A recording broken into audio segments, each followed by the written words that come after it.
är klockan gott 5 ute i Arjon mellan AP och Skala 2 av Leonon som är och spott att förra kanske lite ute i Lakra ända någon. Men bäge har så kunna BTS inte fra sig här till. Ja, men här är det kanske att jag skala mannen och är vant vi faktiskt en skala skulle kunna vara vi och att han måste finna en jävla like ja, här här. Första det. Mot Working ja. Men här det träst där vi hittar most of the time och det var i första det working och utöver så 60 det hemma var det som är absolut tändrat att vinna distan att något tappat mot uppström första.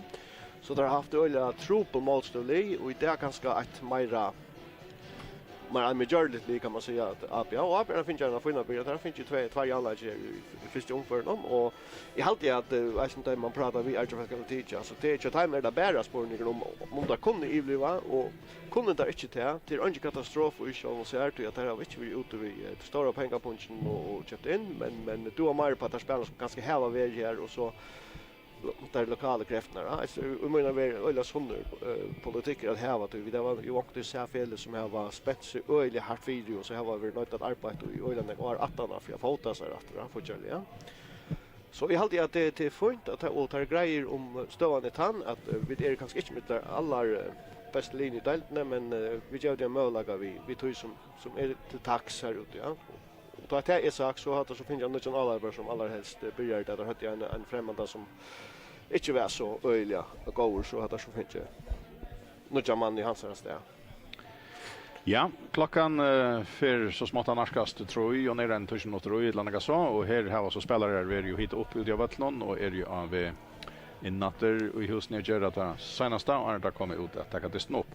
Vi slår hälsa säga att hesen här distrikten blir center berg och I utvarspe och hemma så inne vi strömmar den här distan ur Gondadelle och I där så tillberreisningen sucha distan beinleis om det varspan på en skutcha och stoven I sjönvart någon eller att heltene eller kvätt till annars får just och så för att annars har röna fylja vik och så liker för är men som sagt två av dess till bara trutcher dister av film som börjar nu klockan 3 och hinner börja för en heser trutcher är rullitner så det är att här trutcher vi kommer fylja vi och så där gånger det sore och så annars och I Vavon här Nollsjö Väster och Ebeströmer spela.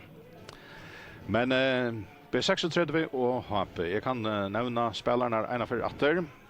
B36 vi har hemmavall I det men så under Berlin I och hemmavall för tanskuld det bara till B36 Eidesten och inte knar av nästan. Och B36 har hessa uppställning tryck vi Askam, Andreas Eriksen, Jonas Tornes, Ottmar Ferrö, Eli Falkvart Nilsen, Meinard Olsen, Sai Kalmar, Roalder Jakobsen, Lukas Islevic, Alex Mellengård och Benjamin Heinesen.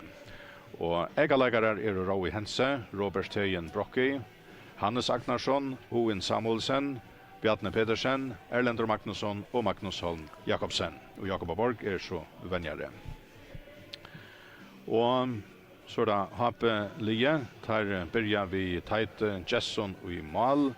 Så där Magnus Eilsson, Jakvan Roe Davidsen, Brynjar Löversson, Daniel Johansen, Adrian Justinsen, Dan Söyle, Trønder Jensen, Barstal Vartom, Simon Samuelsen och Tait Jakobsen. Och bunchen är då Bjørste Vitalis Mørsk, Jan Fredriksen, Jakvan Kjell Nolsøm, Here Hjalte Mår, Hjalte Karasson Juros, Lasse Andersen och Niklas Kruse. Og vennjare til Happy Art til Østlandske vennjaren Heimer Gudjonsson, som hever først FA til Gåurslit og Østlandske masterheit sett nå varene. Ja, og ja, kvart vanta vi av sånn her distan on Johannes, det første distan med Hesberg, Line og jeg og kanske är också spelare toucher nu som inte har varit toucher till omkring hinner det någon och kanske också för på sig och kan vi hur som mätt om parametrar som man säger. Nej, I alltid det går mannen kanske för vart lön alltså hemma liv först.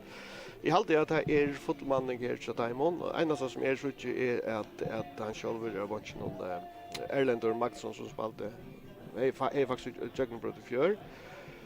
av batchen, men här är det väl att Alex Mellemgård kom för teater ordlarna och Jonas Tornese kom så att spela vid 60 år. Ja, och det är så tandpröjs visar att Erlend är av batchen. Men annars alltid att det är inte men vi hade nämnt det nu i David Witcher då på tvist om för att det som är outjust job 6 till det är sån nudge alla barn så där. Ja, sak eller vad det kallar. Att han klarar att fylla skäckvarna. Så Patrik Hansen. Patrik var ju skåra en riktig mål och var oj annars lägger upp och så var oj öla nekvon av det som på 60 framlagt i fjör. Och han må lucka som leverera av samma stöd som Patrik. För annars är det ju en öla stormis som inte mäknar det. Det annars kan man kan se till på 60. Annars på 60 känner vi som ett öla välspelande fotbollslag. Fina fotboll stort lite efter. Så att det håller fast i till koncepten oavsett vad det går så och här folk lyckas till det. Men det är ju inte very väl att sak för att skora något mål och lägga upp annars. Det är väl 4-4 och så kanske så att vi snackar som Lucas sist vi står att han kanske vi kan färra gott kappgar så kan han bli öjlig avgörande för om 60 är ordentligt väl vi i 8. Och det är väl han sannar inte att Lukas Sislovic har inte varit till senaste kappingar tann som han har varit i 8 vinna kappingar. Nej, men helt grejt. Och det är ju snäga vi som du säger själv att man blir inte yngre vi är någon. Och det första året var han ju helt fram ur skärande går. Fantastiskt så allt det där. Men så att det kommer upp i Arnes så är det andra faktorer som inte kommer ofta att spela in till det att du börjar få skiar och att det forskjelligt och det var väl licens till att sist vi fjör att det var lägtar av skaven och kom så att det kanske inte fullförer och sveckan och en liten skeet och så vidare. Ja, han kom ångat till ordentligt här som vi har känt han. Och det helst där man sitter och förlankar hon men bara ett annat där visar och ju ska man bråta om känna för att som kör från stora stön ja. Det han ska helst inte vara bara en vanlig spelare. Han ska helst vara en som skära fram ur. Inte kvar en distan eventuellt men hever avgörande foten, avgörande eller avgörande mål som vi som en kan ha finns ju från honom. Så det är rätt men det center ska man säga avgörande.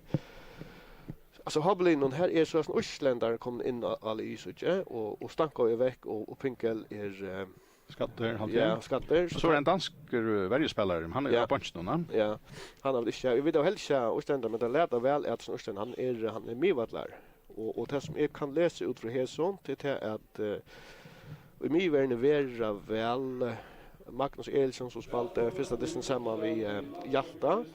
Det Hjalta för bunchen. Så rockar Magnus Eriksson in i mivärne samman vi Bastad.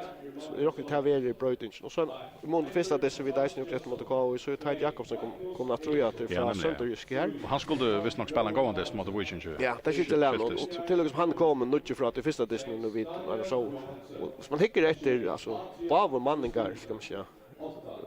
Listan ner alltså ja det är så det två eller boll så att man kan inte alltså man kan inte köra ringar för att vant och en finalist. Ja, och så för linjen komma av vattlen ur P36 husen.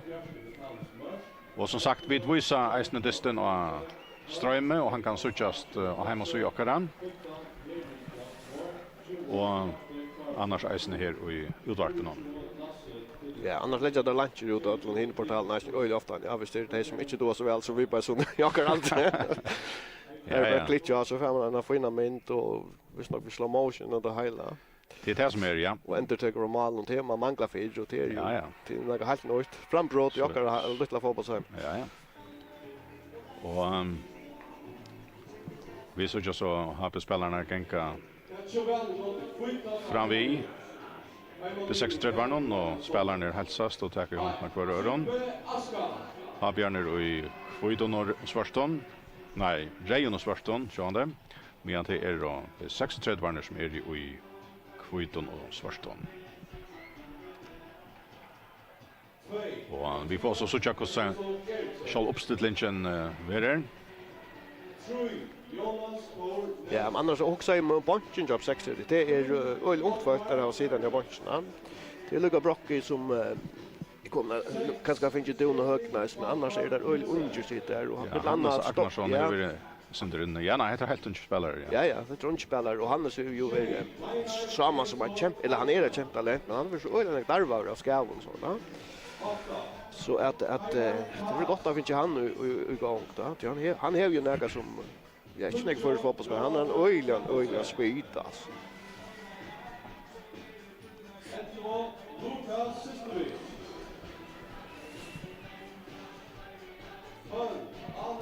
Ja, og Lishi Barner har hälsast og avgretta formella. Johan B6 det var Ottmar Ferre og Johan Jakon Rowe Davidsen.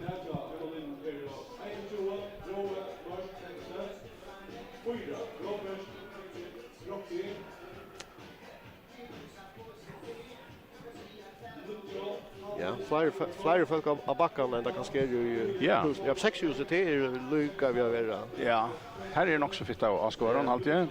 Helter färre och i Habihusen, men kanske är det nog snäckor av Habjörn som håller till och tog in några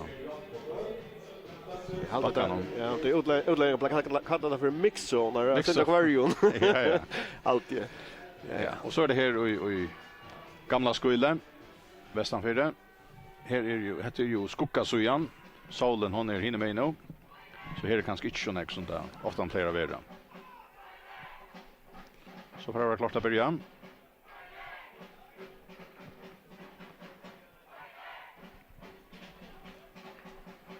Och TB6 som ska sätta spel igång. Lukas Islevic.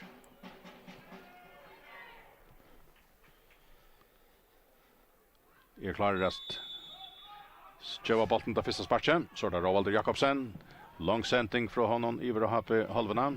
Det Daniel Johansen som för första fått under bollen. Bollen kommer ner in i Migrinch någon av 6:30 vid halvarna och på 6:30 var det Legend och i fälla att rätta bollen helt åter till Malmannen.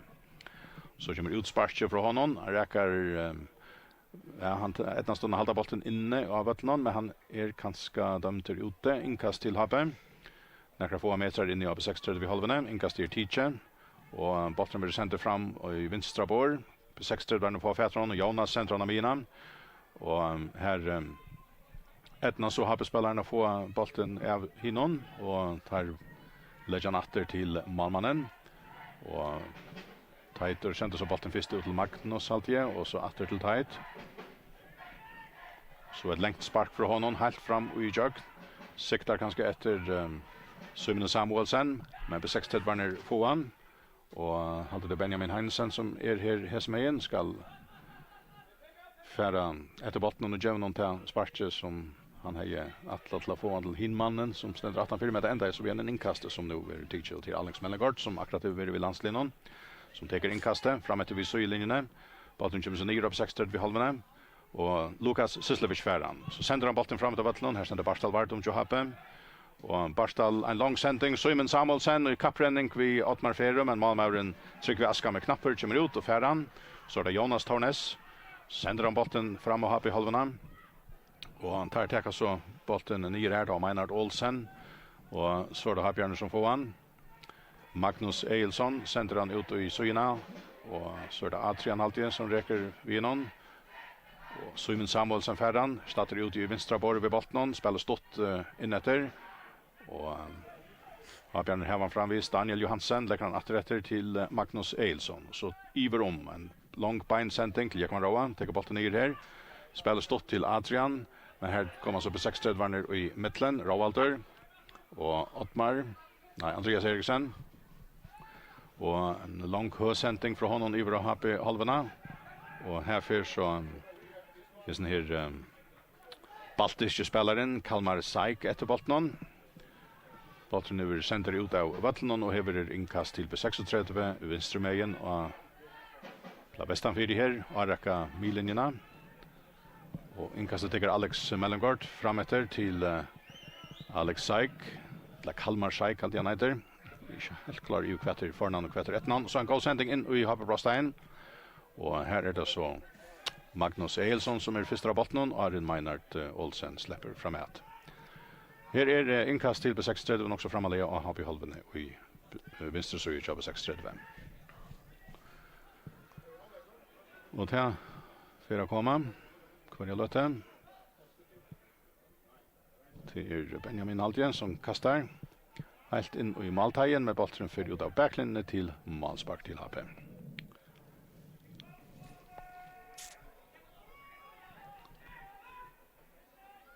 Och här är det nog tror jag en halv minuter alltid färden. Stenter stadion ur sidan kanna men var så någonstans. jag håller där ja. Ja.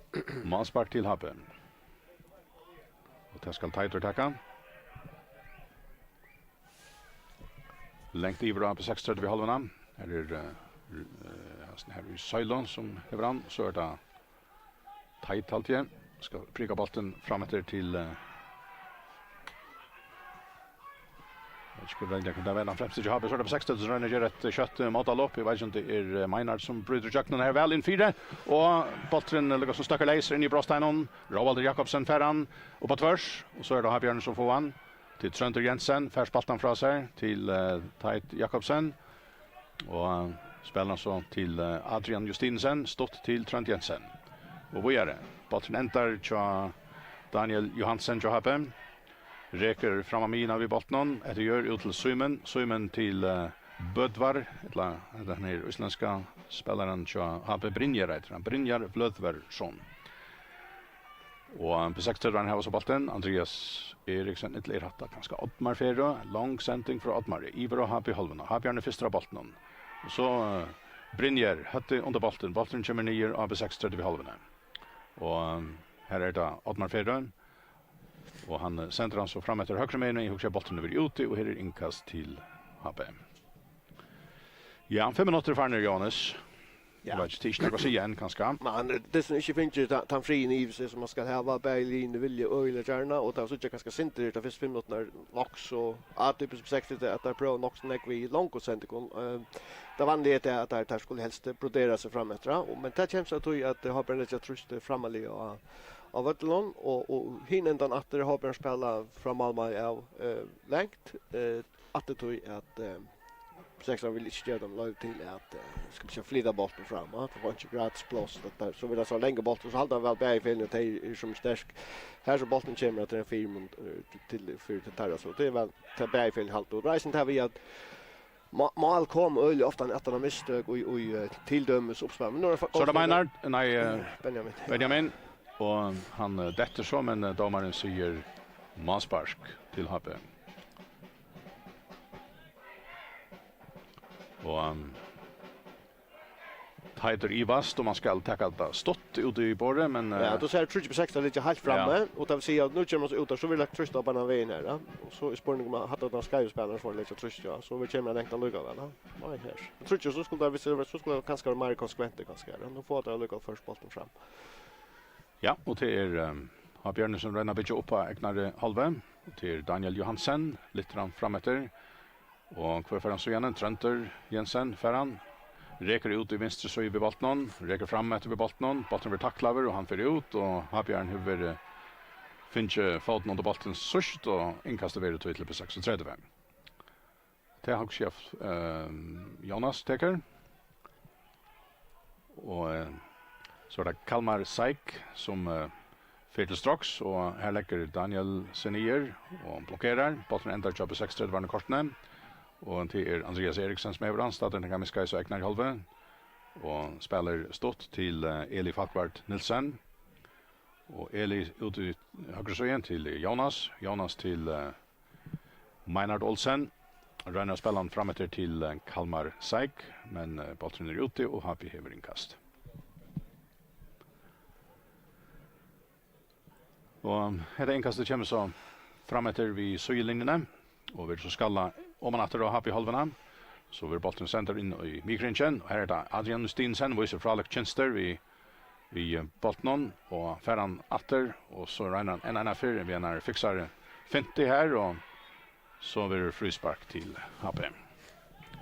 Ja, det är det som manglar alltså en det är en fri som bra att Berlin får ska spalt bollen alltså brukar sin flyer center lucka för att finna ganska öppning men det är inte kom fri då jag går ordentligt linje.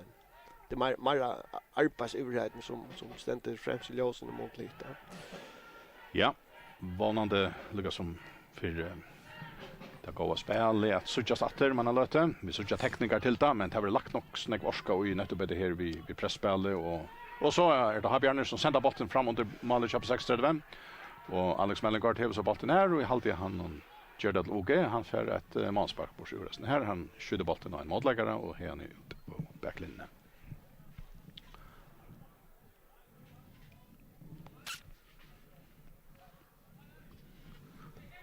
Och manspark är så TJ.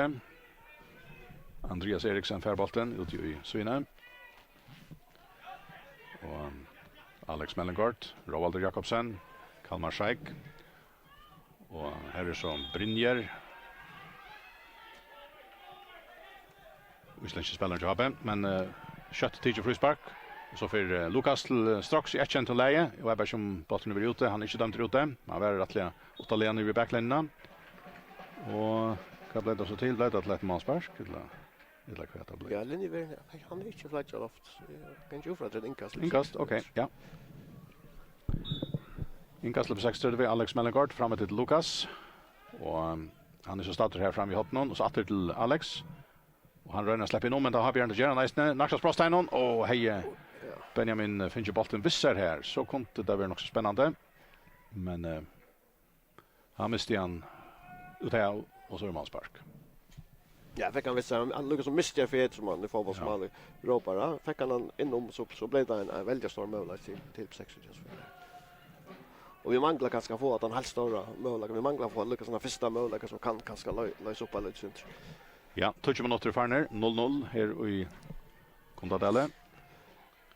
Men så jag nu och du nämnde att bak fram London. Ölen näck vi diagonalsen alltså så från högra bort i remote vinstra på Lucas som spelar att rum bak spela och öka spel om man motor är ner förra kanten 16 meter ner. Ja, så då har Björner som räna att sända Jakob Roa och stä högra med men Onek Fer och sända inte nu han är kör den bollen upp och två verer mål inte mål men inkast till på 36 och Alex Mellengard tar det. Och han tar det stått till Roald Jakobsen åter till Alex.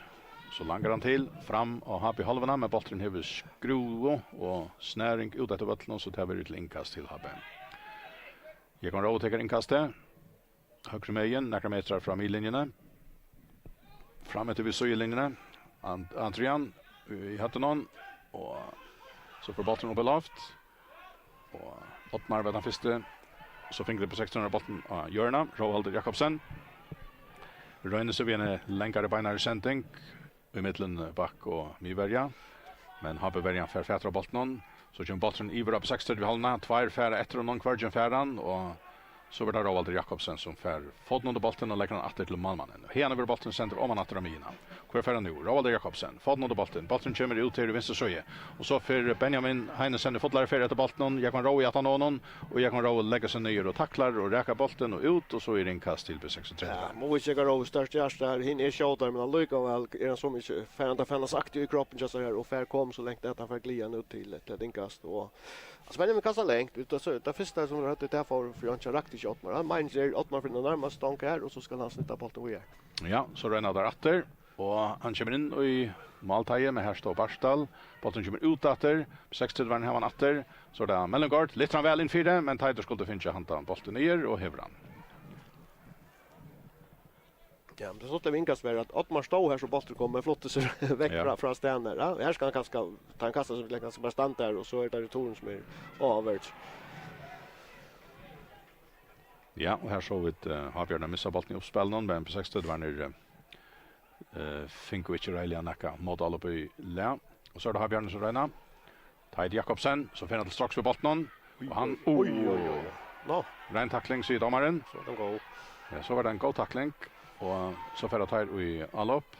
Roalder centran högre med igen. Meinard Olsen hade som räker vid bollen ut i högra söjen. Så väl in 4 och Nacka överlägger kanske men tar få han här ute i vänster söjen till Alex. Och in i brosstein så vi häl och Tromsen och så kommer Brynjer här och rotar upp och på 6 vi har inkast. Ja, det är ju små lötnar här vi såg att spelarna är väl för att spela gå och smarta fotboll där. Ja. Det är inte bara att bli ordentligt sammanhängande igen. Ja. Men lötnar så jag även ner här men nu då mera struje det där rum.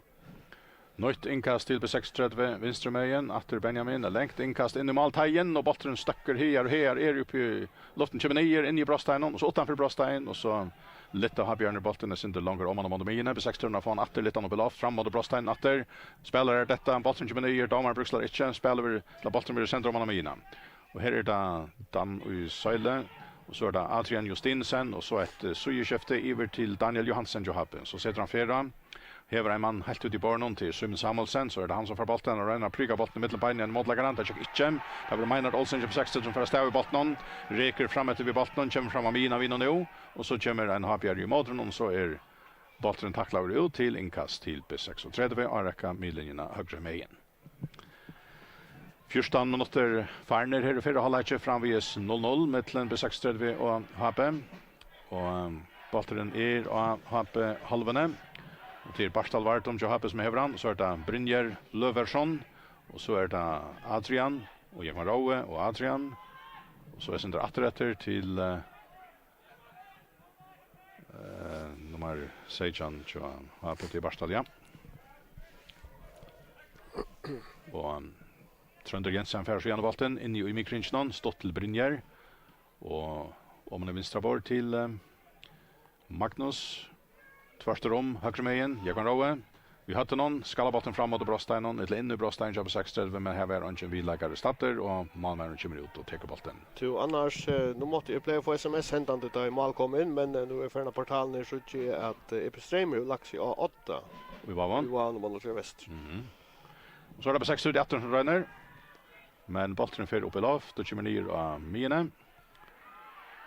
Och på 6 var ner havan lägger han åter till Tryckva som kommer ut ur bröststeinen efter bollen. Spelar han fra sig efter gör högre med igen. Och här är det Ottmar Ferre. Lite bollen framåt och har Björn Foan sänt han iver att det hinner halvarna men ingen adress och målmannen på 6 det för han åter. Andreas Eriksen.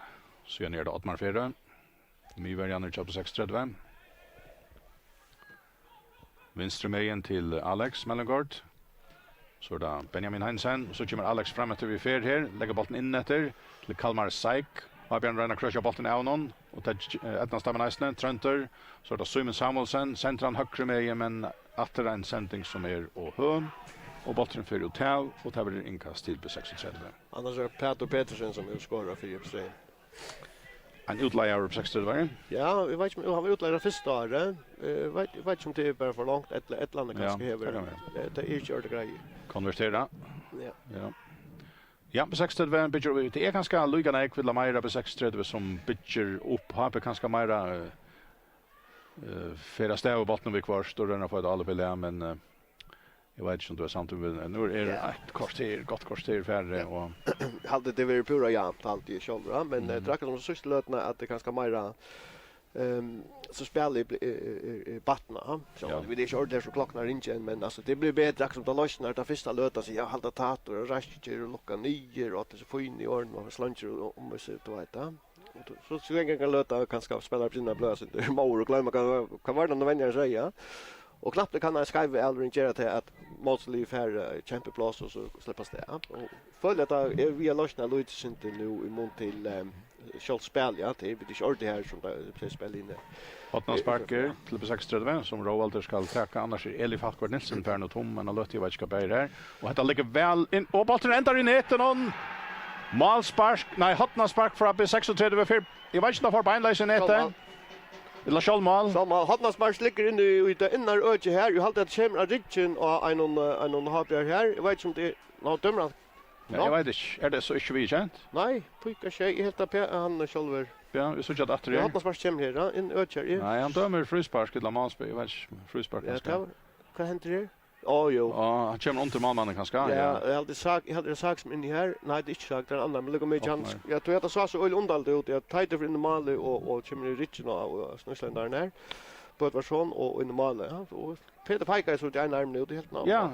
Men 16 tar var inte som Nils Jul säger att det jublar en Charlotte. Nej. Nej. Okej, men han var så inte biokjent att det här målet fryspark dömt till HP-målmannen. Som jag nämnde så Eli Fackvardja på 6-3 utanför i halvt. Jag vet inte om han inte kom, men han var stått skift i utanför. På 6-3 var en finna väg en annan ut. Här kommer det läge. Broderas i kött framåt i vattnet, men vi kvar stäckade av Amine. HP nu vinner bollen att det nu. Och Röna Schalver och med det gänger över han vi om man efter nu Chalamon. Och Magnus Eilsson har så bollen nu. Han narskast vinnon. Så en lång sändning om man efter jag vet inte man siktar efter Adrian kanske, men han är ensam att här uppe. Och här är en större människa som stänger sig upp och beina bollen vi hade någon åter till målmannen. Ja, det sidor bunchen nu. Jag vet inte hit jag hört någon som han kanske finna en skyne blöj kanske också och lägga en binding om allra helst. Ja, så är också frisparket också till 6-3 vid lag. Vad är det? Ja, det är så det ser ut att jag klart en utskiftning eller det ser ut att onkel signalerar att det måste skjutas ut. Men det vet inte att det eller sitter så av bunchen framvis. Ja, här var det så Ottmar som la utanför.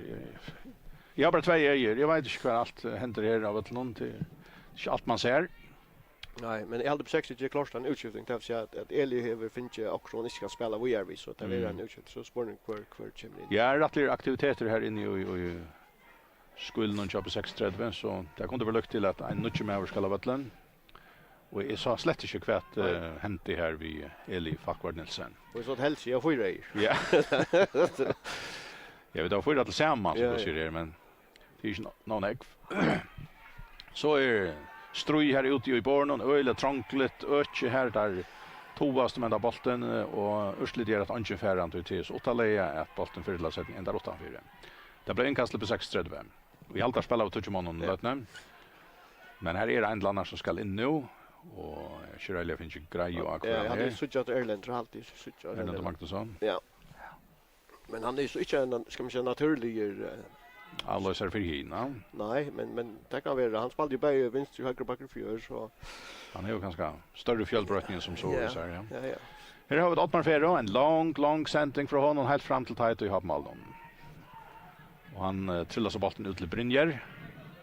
Och han räcker bollen undan sig om han har mina och han kör vägen bollen alldeles fra sig och så fick han en bakalora här men Peter Reiner ser haft det funnits län till spela på vidare haft resten av parts spelen. Det sa han inte. Jag sa inte Reila. Så ut man kommer Albeck vi upp här men spel helt fram. Och på 6-3 vi är ju alla uppe och tar lyska bollen in i mitten för havlagare och får bollen att dra backlinna. Och så är det där så är det vi bollen krakter Adamon och så gärna Ja, han fick finna en album här som du nämnde. Det läggs ner att han la en löte och så lägger han sig liksom som att han kommer att fötter att så lägger han ner att. Ja. Och så gör på 6 utskiftningarna. Ja.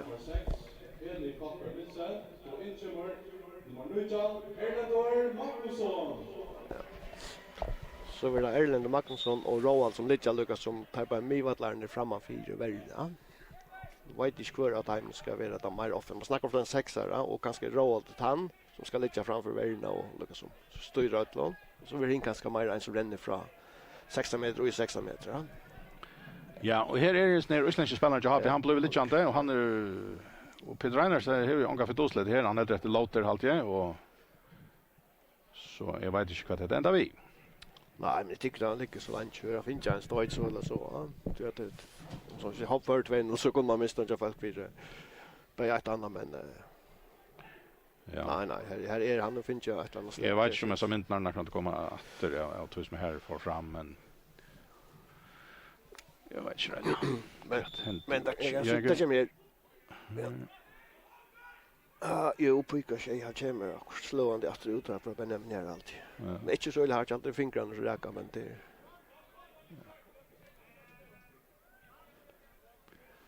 Ja.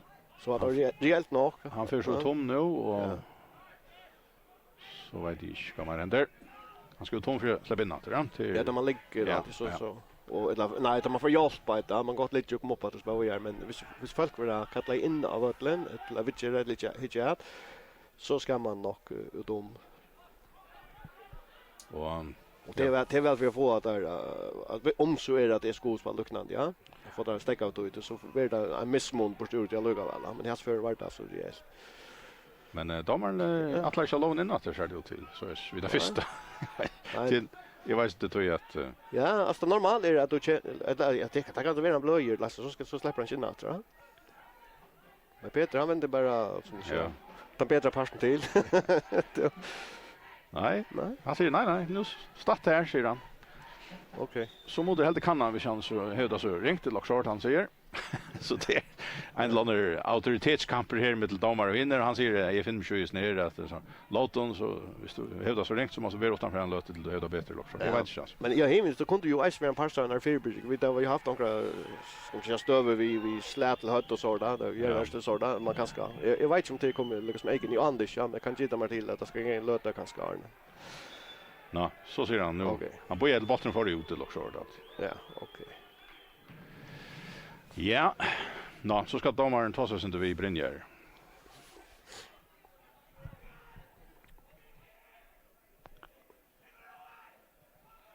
Ja.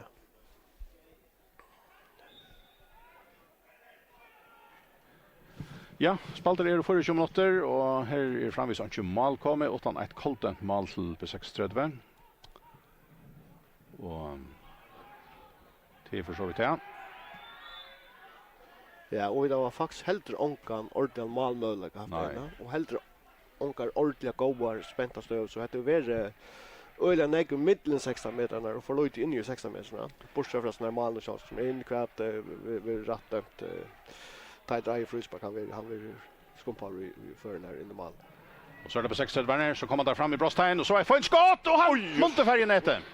Nej, jag hade på 60 har haft månen sammanlagt nu har jag stått i 25 minuter. Jag hade till mer här och har på hållen där gånger 4 så botten är ganska mer in i har på brösttegn än andra hinner brösttegn. Ja, och nu får faktiskt han få in där så ständer öjligt la 4 till till alltså. Vi högra bein ut där skjuter för botten här ser tajtast den närmast så prövar han att lyckas med att dyka botten och få en målsatta. Han har sagt Christian Eriksen scorer. Akkurat. Ja. Stöd inte sam ja, men hade är väl den närmaste vi det kommer på. Hade en engelsk som var öjligt gå från Roald här. Ja. Och annars Roald han är sin shared race han är inte vant 100%. Han har endast samma skian i fjör och nu har 16 kvartar nere vänja en tvär från Vigna bara för att kunna ta ett uttalat poäng så att det är inte en Roald som är i supervänlig men framvis är en fabelaktig bollspelare så han kan göra 94 shot man. Tränar helt natur som kanske hinner sen. Ottmar Ferre sänder bollen över HP halvorna och här är det Habjörn som får han men det lägger en kast på 60 där föran okej. Ja, och så är spelet uppåt det DJ och bollen han stöcker sin staccato från den rejan till från kvidan till rejan och så blir det några fälter och så frispark. Sysslus fick en tur här. Ja.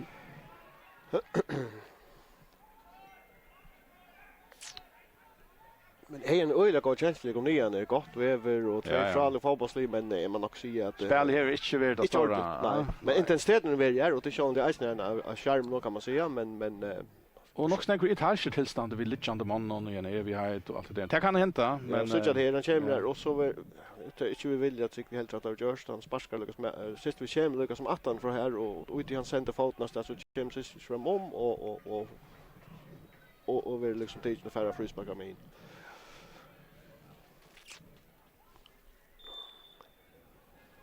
Robalter. Och här är det så Danne Mauren, Erlend Magnusson. Så det Alex Mellegård. Räcker inte på bollen, spelar han ett gör in i mikringen till Roald Jakobsen. Ottmar Fertel strax höger med in, fär bollen från honom.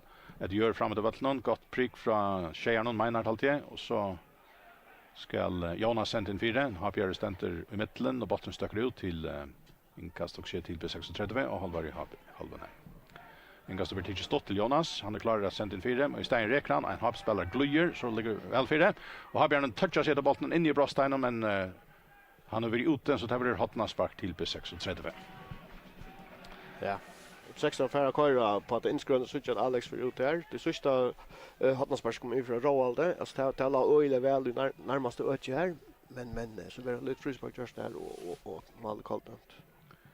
Ja, och det här hotna sparkar vi så tidsen nere under hap husnon.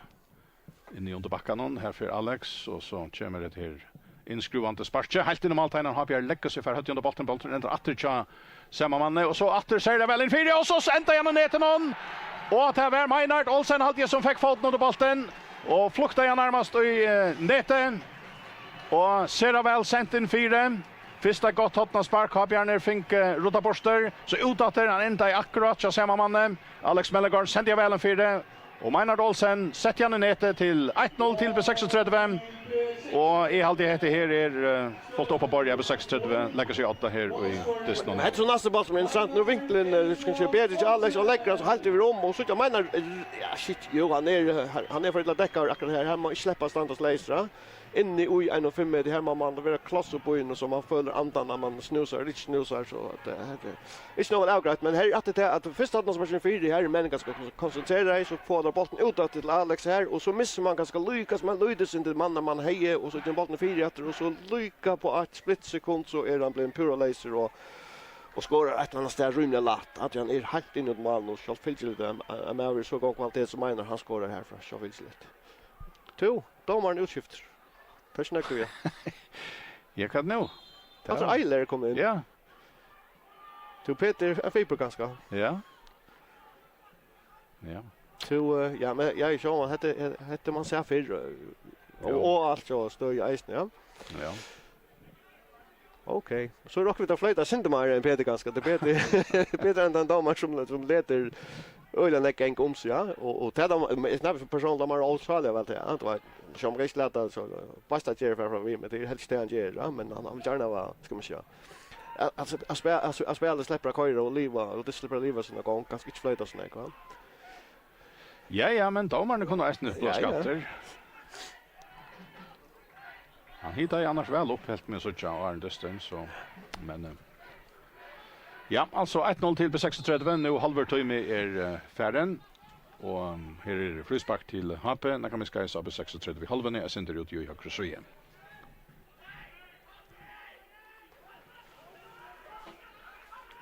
Och Daniel Johansson kommer ut att ta den. Ja.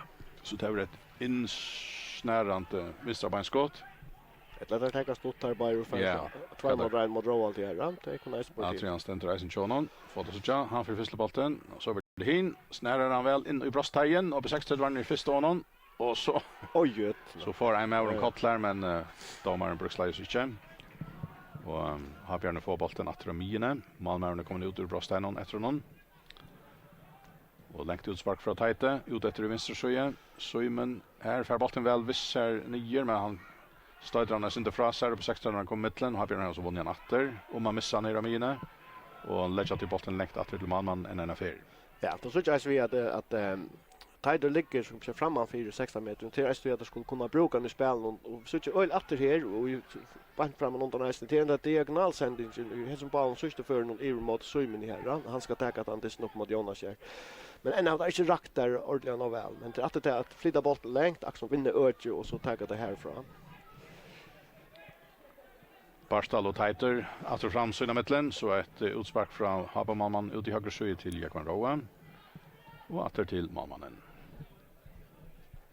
Så det Magnus Eilsson. Räcker vi bollen och ägnar i halva. Spelar i rum till Barstal Varton. Och han räcker sig inte vid bollen så är längst bak från honom fram till han inte riktigt där Tajt Jakobsen. Akkurat, han skulle boja ganska lite sen då jag sände till att man ser på när väna siktar det länge sände där så kom han är som shooter va. Det står ju Andreas Lacho on Isen shooter alltså. Att det lyckas man vinna de meterna men de metern kommer kosta sig inte längst. Men spårningen om hopparen klarar svar åter så tog ändå Janni att man vill pura ja kan man säga lunch så var det lyckas som Marmar på 68 där helt stor målmöjlighet och 8 helt stora spel men lyckas la sin det Mara ska man säga agengant. Ja, hade nog snäggare när det bollen någon inkast och såna kan. Och så är det här har vi halvan är att det tar ströjas med den här bollen och om vi snackar luftdueller så ända igen 8-4 till inkast Lahape. Jag kan råda ta det högre med igen. Og han Ivar Sesenter, så det Trønder Jensen som bøyer seg til. Han varsper så bolten i Europe 6-30 ved holdene. Her det Ottmar vi hade någon, så där Rovalter, och så där Benjamin, Alex Mellengård och Andreas Eriksen. Ottmar Ferreferan och han hever så bollen egnar i halven, reker vi inom framåt av vattnen och tajt att han når någon och har Bjarner få så fäter honom av mine. Trønder Jensen mailer åt honom motläggare, finner så Magnus Eilsson, sending etter gjør inne till vattnen här. 16 han kom mittlen för Stavinen, Irjamina vinner nu, så är det Lukas Sislovic och han stryker fram Vittamon vid bollen, Narskas Brosteinon och häver fram vid bollen och så räcker han hinvägen åter men så över bollen tacklar men Rovalder Ferran så är det Meinhard alltid eller Erlander skjuter och bollen stöcker om till Benjamin av backlinjen och så flatter fyra och så munter där blir 2-0. Gott spel jobb 6-30 tar 10 alla har värjorna upp och här var det har Bjarne Heppner. Ja, jag kunde akkurat säga, man menar som in från höger så här och hvis han räkar bort med Lutsen dränar här så sätter han i kassan när han kivas och sånt att han har skott som kommer och räkaren har bara och tar fair now så Benjamin för fäder så jag det här att det här skottet Erland här räkaren här och så Benjamin laser här ute och faktiskt öle går stöve och för lagt bollen i fyra så menar kommer i mitten två har och rakten han bara någorlunda så får han in. Ja. Så det är på 16 år håvast man kunde tro kanske att det kommer ett attesvär för hoppar när det kommer att ut att det är lite mer 4 men alltså så är det på 16 år som har haft att normalt den största möjligheten. Ja, spalter är 34 går 34 minuter och här är 1-0 till på 36. Målet kom i 28 minuter och det var Meinhard Olsen och skorar igen. Andreas Eriksen jobb 6-30 vi har bollen en lång sändning från honom fram och happe halvena. Och så blir det bruksla för frispark till Happe, ganska längst över eller vad det är. Och jag kan rolla lägga bollen åter till Taito i Malnon och ger det ut till Magnus. Och så gör ni åter Taito. Så ut i vänstra sugge, här är Rovalder första Rovaltnon, så är det Meinhard Olsen. Han släpper fram vid det första och så kommer han nästa tacklingen men hon är ordentligt ett frispark i alla fall till Meinhard och på 36 ut i högra sugge.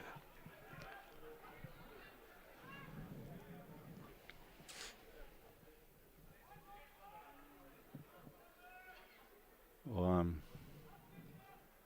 Rovalder är klarer vid bollen. Lägger han till rättes. Det är halvare HP halven helt ut i högra sjöj under HP husen. Och på 60% med en parten av falsknon fram i motor Brostein och HP. Så kommer frispark från Rovalder. Väl in 4 och Habjørn skalla bollen upp i loft och han kommer nyer här in i måltegn på 16 för efter och I'm out från kall. Och där blir det målspark till HP sidomaren. Ja, de har så längt väck från stövningen men jag tycker att nu 16 spelare mitten ändå har alltid så här. Längt så. 36 minuter far ner här i förra halvlek i Kontadalle 1-0 till på 36 mot HP. Och 8 i Laxi 8, Kai är 8 och i Sur här mot Transvaja. Paulovic skorar att 25 minuter. Ja, och här är det så HP som har bollen och egnar i halven. Barstal. Längt spark från honom framåt till Tait Jakobsen men tryck för kommer ut ur målen och loftar bollen. Och nummer 2 är bestämmer där för 2-0 mot Lutsen Väst. Ja. Så vi får en grej igen. 2 grej 8 ja. Ja, ta lite till. Ja. Ja. Och här är det så har Bjarne som har bollen och egnar i halven. Adrian reker vi bollen och släpper sig av igen väl. Daniel Ferran är kommen över och på 6-30 vid halvorna. Spelar stått till Danny Söyle och så Michelin med han och Tait och så missar där bollen. Räna får han åter. Magnus Eilsson. Bollen stöcker om vi ser på 6-30 vid knä om man har mina. Och här är det Brynjer Johape. Han lägger bollen åter till Tait i Malno som har kommit ut ur Brosteinon. Han spelar till nästa man som är Barstal Vardon. Så är han åter till Brynjer. Vi är alloppen. Spelar bollen från sig till Magnus Eilsson. Så det Dan i Söyle. Väntar vid bollen. Reker. Läcker han högre vägen till Jakvan Roa. Och Jakvan Roa är ute i högre söjen. Reker är inte på bollen. Narskas Brosteinon. Littran så vid vinstra bein in 4. Och här alltid det Simon Samuelsen som färran. Simon Littran så högt in under malen. Och så var bollen skallaver och pom och tävlar nog Tröntor ettla. Ja, som Ja, men det var friaste runden som har brännat haft. Då hur att man får inte det få spalt jag kan roa läsen och jag så kommer inlägg vi vänstra benet och så för körla mattan först så att det kommer här och halt i rum mot svimmen här. Så la jag li framför så kunde jag stå på mål så kommer träckas här efter och hickar in och så kommer han mål så trönter den in från ska man säga mivandra position här och känner faktiskt gå stöv här men så harsh pressar av 2-3-6 var. ja, och så spelar upp att det är Brynjar och Happy Hope bollen mina spelar till Adrian. Han lyskar han lyckas som ut i syna till Jakon Roa, sänder han till Adrian. Adrian här höger med röna sända bollen fram till Jakon Roa, men han kör den här på 6-3 var någon kort också. Men hade man spark för det. Ja, hade man spark, inte frispark på 6-3. Ja, det Andreas här för kanske inte för mot att finna frispark. Nej, allt det han helt att han skulle få, men det blev så inte bruksla här så för och heter att han första hade spark om just första jobb hade. Tar korrelation på den inskruja formulen. Ja, Daniel Johansson kommer ut att ta det som Lammer. Så får då så John.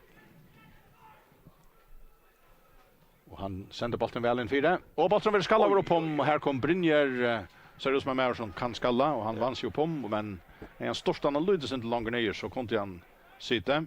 Ja, hade spark lägger eller väl så att inskruja som halt ju att rör här han kommer in vi neck på den neckar för och det bara spårning han kommer här och kommer bara center ontron han kunde Luis inte på ska man säga centrum av bollen så jag kunde största ondrivet där. Men la väl det för nog faktiskt. Ja, nu har vi haft två hettar som har varit tatt vi här så. Tvärta fredaste utsökna jag har kommer nu innanför de första 5 minuterna kanske.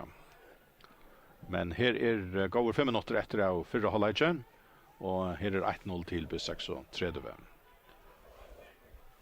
och inkast till Happe av Mijon Vatle ute i vänstersöjen.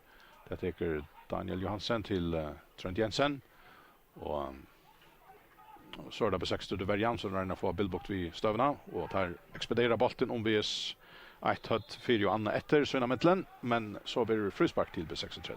Ja, målet kör extremt till 2-0 att Peter Petersen. Ja. En ung spelare. Ja. Öl en av Riks.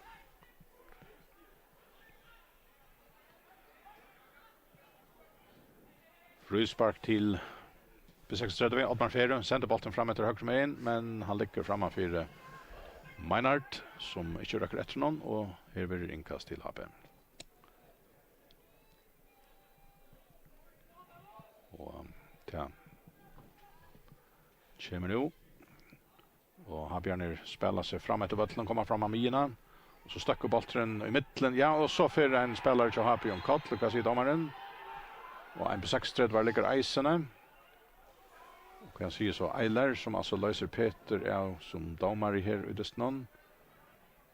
Ja, så är frispark lopp ja. Så när det spelar sist Så Slovic och var där Stan och Sail och eller. Han är tycker kort och lomman här. Ja, gott kort alltid så. Ja. Vad det är att.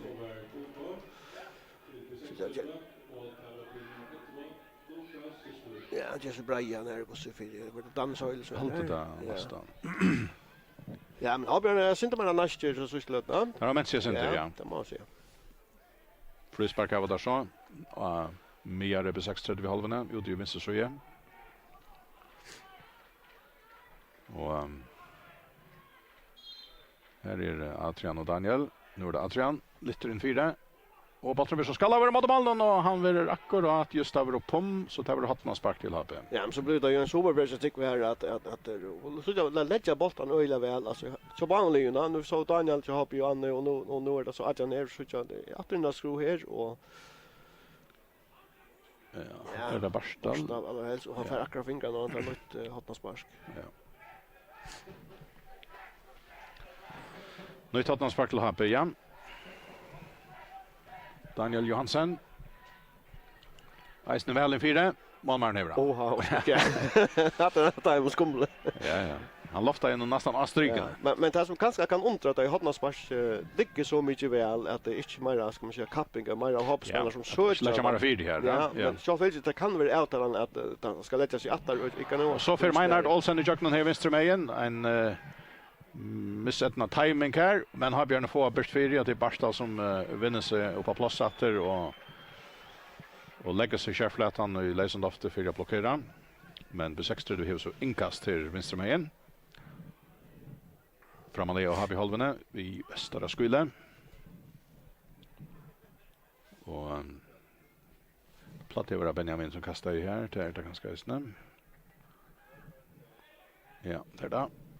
Och där kommer reisen in 4, men Habjørn skal ha bollen ut ur Brosteinon. Rovaldur Ferran. Och lägger han så till Andreas Eriksen in i mikroingen. Han sender så bollen fram till venstre med in. Här är Benjamin och här är reisen Ekman Rowe. Där är Johan Antonen om att bollen helt upp i venstre hotne. Och så vill bollen kort ut av Vötlen och det blir inkast till B36. Halvar andra minuter efter av vanliga lag och i förra halvlek. 1-0 till B36 mot Johansson. B36 vi har inkast helt uppe vid hotna flatch vänster med in. Det så för kommer det inte så långt in, men Meinard renner ut mot det och så Beinard, nej, Benjamin skulle säga centran i 4, men han kommer att bära Naka Atalia och Naka Ovalia och Manspark vill till Habe. Ja, det ska inlägg för Benjamin vara månader bättre än att det är. Att han kommer öla gå stöv, att han har stått inga som menar så häver han inte trustas här och ska bara lägga bollen in liksom atrom värn och 6 läggare skulle så söka men och här står Meinard Olsen Akatla Outarnaver och han sätter foten under bollen och vi någon får någon skott sätter han bollen i nätet och samma omtid hade vi kunnat se precis det har haft mån och happy i förra matchen men det inte tant stora månader. Har Björn här så rent att svära efter att på 60 det har lagt 8 men kanske inte haft så nekvar stora målmöjligheter. nej, det var det tvär hettar innan för jag stod tojar bil här att när det på stöv som blir vanda miklar. Nej, annars på 60 så tycker jag att kanske vara farligare så men det som är avvärst och just ner det är att det är faktiskt Deiboltan nu. Så Frysberg så hoppas som har ska man skapa fler eller det går stövnar flest förna. Och jag lite i öppna spel kan vi se som är först till det helt stora målmöjligheterna. Till målet döms det är att lyckas som 18 hotnas spark och lyckas är man knocka fältet framme vid utan man vinner nästa boll så kommer nästa boll in och han blir farlig. Det är en öliga viktig parter out att du har Deiboltan hur ser är vi placerar det om bollen som är utåt och så det här var på 16 och lyckas som tar som funnit där som det var inte öde för Habjørnar och menar vi på läs helt in under mål där. Men ska man lösa det sen jag så hade vi hade spark eller Deiboltan eller Frysberg som har vi vant med ut av att så spel det har inte varit så gott alltså spelmästare men intensiteten är där och vi har lika väl glottar skottet så ro alltså så skärmen här att det har varit något gott uppspel i högsjö så att det har varit glottar men man ska lösa inte och kanske särskilt om man hooks upp 60 i mån till Tarras att DNA kan man säga att det är ölåttan vet att där spelar väl och tvåit och skulle jag säga han men dräcka som det också där så att Amalia skärmar om att det som att du menar är ja en i 5 meter under återka till inte nöktande vägspel så finns det. Nej, alltså 1-0 till P630 och i förra halvlek och i halvdel vi säga att det är Italien transfer vi till som vi då säger Iver Atlant förra halvlek. Och annars är KUI och 8 i Sore 1-0 mot TP FC Sora i Rhein. Och så kanske syns det mer om att Hebe Streimer och 8 hela 3-0 väster i Vavon mot Norske Väster. Till stövan nu halvlägger och så är det färdigt att träta här börjar klockan 5 och ekvarter i 5. Klockan 5 spelar Vikingur och NSOI i Göte och Archon börjar det strömmittlen AP och Skala klockan 16:15. Till stövan och här är halvlägger i Gondadali alltså till halvlägger i Vavon och i Sore. Vi stäcker en löte nu, låta myntarna gänka och annars tonlägen flyma och i utartnon nu med en halvlägger och vi var att en löte tar spelarna komma av Atlantet till sättna halvlägg.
Jag vet ju.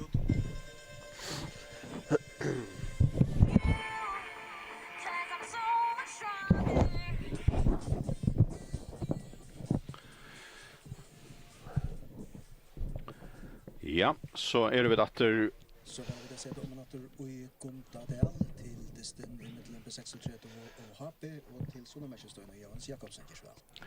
Ja, så är det vid atter i Guntadalen till 17 halvlek och hesten här landskapen distan mellan B36 och HP. Här är 1-0 till B36. Meinhard Olsen skorar ju i 28 minuter.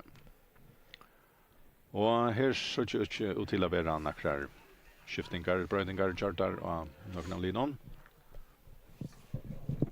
Och i hindes någon Johannes här. Ja, så Värst av han ju tann att Ebestreimer ju just ett ordentligt skarslåp i Vavon och har vi lagt sig 8-3-0 långt i för Olagen mot Norge Väster och kan vi är 8 i Trunchesway 1-0 mot TP FC Sorøy. ja, och sen det ganska som vi pratar fram om det. Sen det vantande men så det Sorøy så inte ligger än och här är ju Dynamo bara men här väster här vill tro på så var man komma tror jag att match. Och så är det annars två dister som börjar sättne om en timme. Och här är en spännande dister i Göte mellan Viking och NSOI som börjar klockan 16 och 16:15 börjar där Arjon här spelar AP och Skala. Här blev inkast till HP och det ska Jekman Rowe Davidsen täcka fram i högra sjöhem. Och Adrian första bollen att backlinjen och center in 4 och Malmö in 26:30 Ferran.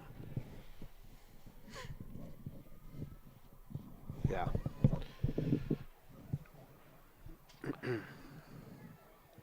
Och bollen kan ska bli dömd ute. Det blev målspark allt igen. Här kommer det.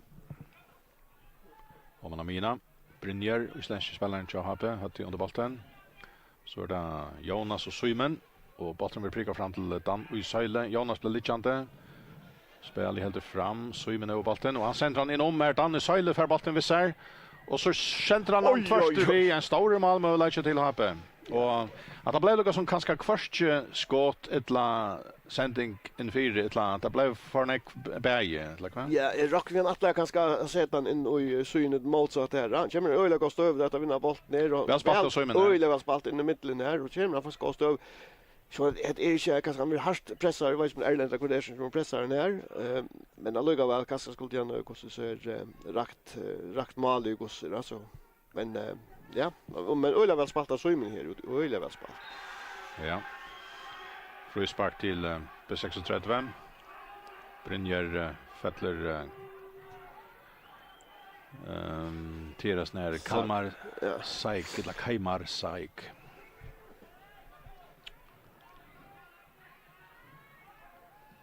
Och frispark till långt tid ut i högra sjöen. Och Meinhard Olsen har bollen här. Och räcker sin till vinnen här. Men det nog snack om Jakob Borg där han plattade spalta. Här vill det som ta samma. Och så får där bollen fram till och brottspark till B36. Ja. Och det var han Nutchemauren som kom in när Beno hade väl nummer. Ja, var det han? Jo, så står han kommer här, känner boll till och släta något så ger. Och ja, det är väl Magnus som för upp i benen här och Erland Detter om benen här. Och så öjla till vill där lite ut men domaren sänder väl passerar till att det här. Men det är väl att man ser inte motståndare som kanske kommer ordentligt. Ja? Och här måste benen lyckas mot fra så är vant jag för på den vägen. Rovalder Jakobsen ska ta bröstbarsk.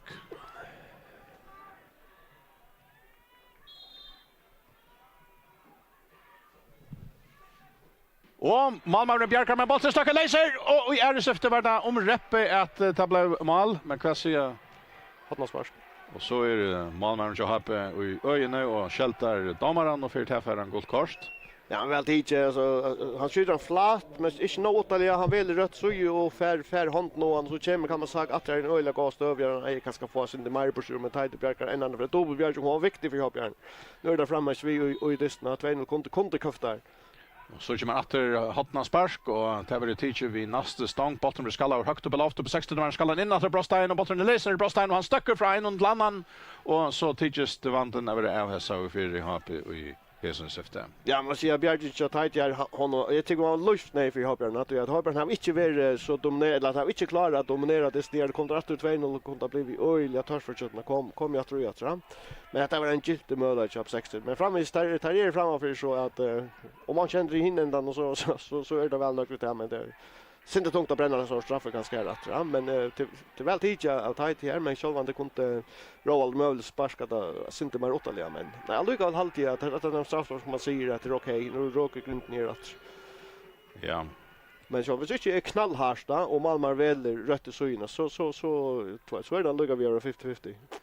Så de Meinard och har Björn få bollen ut ur Brosteinon lång sändning om han Amina och här är det Andreas Eriksen att under bollen han för ut till inkast till HP och Amina.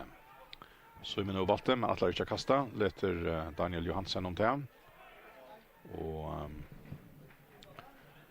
han tvådde så bollen till Trond Jensen för han åter och spelar så framåt till Simon snärar vi hade någon inne till bollen och här är Neckvor om boje och bollen över bäj vi hött och fote och Gustav Simon och så är bollen åter här han Veriane till inkast till HP Amina. Och Daniel kastar och Meinar den första, Trönter den nästa och så är det Erlender alltid den tredje, bollen ändrar till Brynjer Amina, så är det Trond Jensen, snöjter en på 60 läggarna, center han så fram och i hottne och här för gick man Rowe toskande efter bollen och han får skump och så får han nästa ett skump och bollen det blir en frispark till på 36. Ja, men så att det är en sån där vi pratar om för att diagonalcentern ner och till att landa som där var rock nu till upplevningen att till här vi skulle straffa ganska på 60 där, va? Men final en god där det synd långt kanske men jag går klara så den uppåt men väl så var det på 60 där där. Frispark till på 36 som Malmö tar centerbollen Amina och så får ha Bjørne Fetra bollen och Eknar i halve och Littan iver på 60 halvna och så en lång sändning om man att hinna halvna helt att till man inte har. Och Tighter tvådde så bollen till nästa man som är Magnus Eilsson. Här bollen utanför egna Brostei spelar han iver om till Barstal Vardom. Och så efter Magnus så kommer vi 60 vänner fram emot Damon. Och så får Magnus Eilsson bollen vänster med igen. Nej, Daniel Johansen. Så är det Magnus Eilsson. Så är det Barstal Vardom. Och så är det gör framåter till Adrian för skump. Missar bollen. Har Björner om man missar han och Eknar i halve så får en om kall. Domaren ser spel. Och så är bollen ute. Inkast till B36. Några få meter in i HP halvan. Inkast till teacher vänster med in. Har Björn rönna få fetra bollen atter. Här var Finchan men är kanske för att missa natter. Vinna natter. Och så en allläng sändning ut i vänster så jag vet inte om det luckas stämmerna få han helt inte. Han är dömd ute och så är det inkast till B36.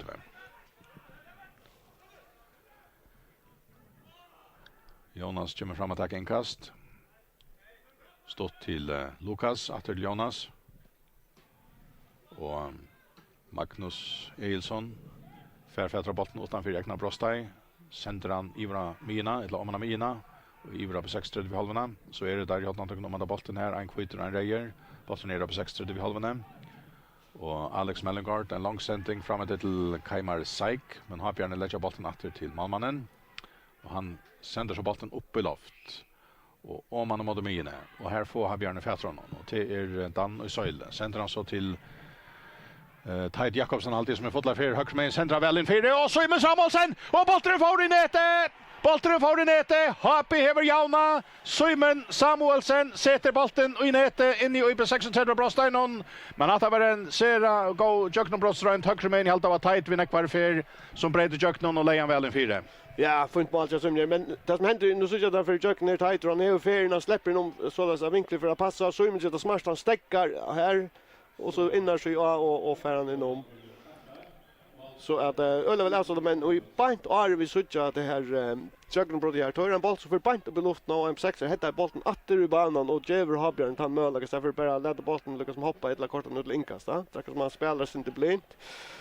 Kör liksom bollen bara ångsten och tappar där straffar för ju här som för nära. Och på 6 som höjer möjligen 2-0 Janne, nu är alltså 1-1 så kött kan vänta. Ja.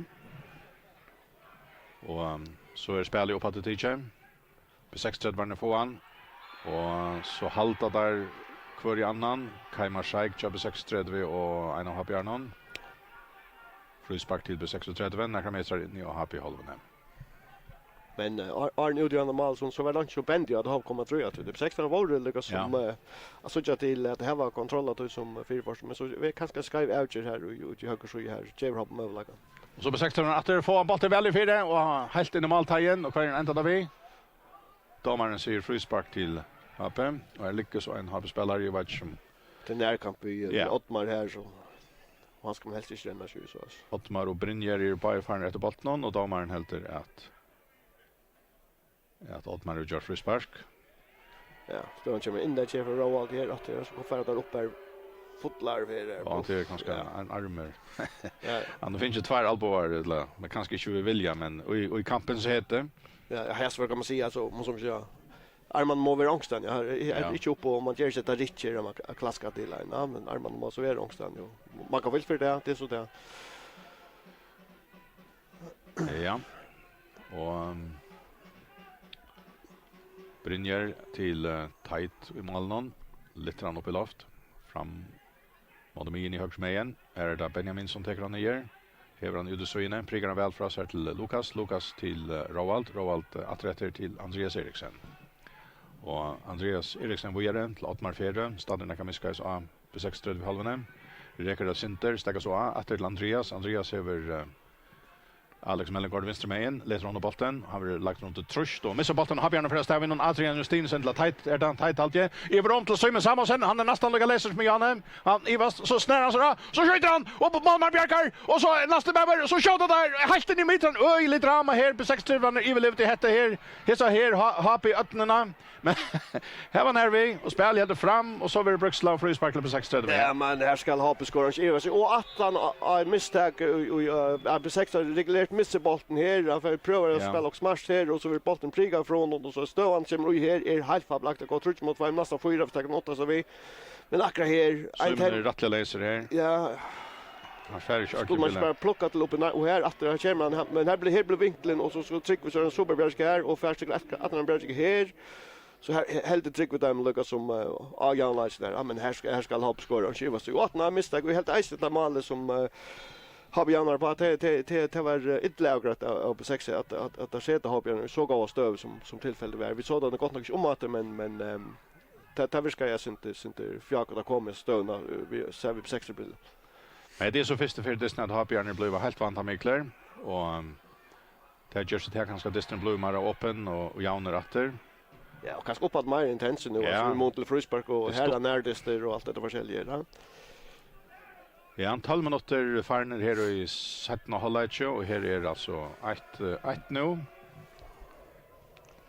Simon Samuelsen finns ju Jauna ut för Happy och han var omräppig att öka till 2-1 nu för Lötsjön. Ja, kom öliga kost. Hade det vi kanske snacka om att Lin kanske valde att börja vi spela vid långt och sent. Det kanske inte kommer jag så tror jag man prövar att spela och prövar att dribbla sig bort ur ska man säga tötten stövarna. Och här skulle det på 6 vara straffar Einar för att säga att här vi så in där han skulle skora men så ska man så tryck tvär få in Bjärskar och jag snäna alla på där. Så då har Björn åter, Danne Söyle över bollen och han detter bollen äntar till Adrian Haltier och så sänder han bollen in i Brostein här då Tight Jakobsen och Simon Samuelsen så detter Annar och tar vi frispark till Happe och en går stöve bänkt utanför Brostein jobb 6-3.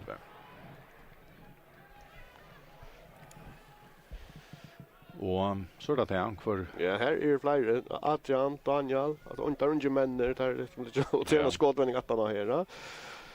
Här blir det så när det spaltet med 4 bara på luft när så är det Jonas och Simon som är här och Jonas är nog akkurat för sig när det från benen Jonas är. Det är den där 3 meter ganska 8 för Brostein är sin till vänster.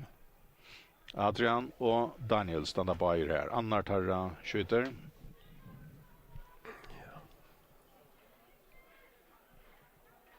Och det kan vara Bayer. Ja, kvar som helst ja. Adrian för först. Han lankar till om Oj.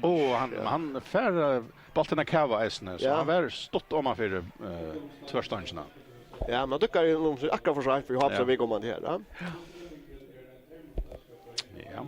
Men han söker det här att han tycker bant han kommer på i det faktiskt kan man säga. Ja.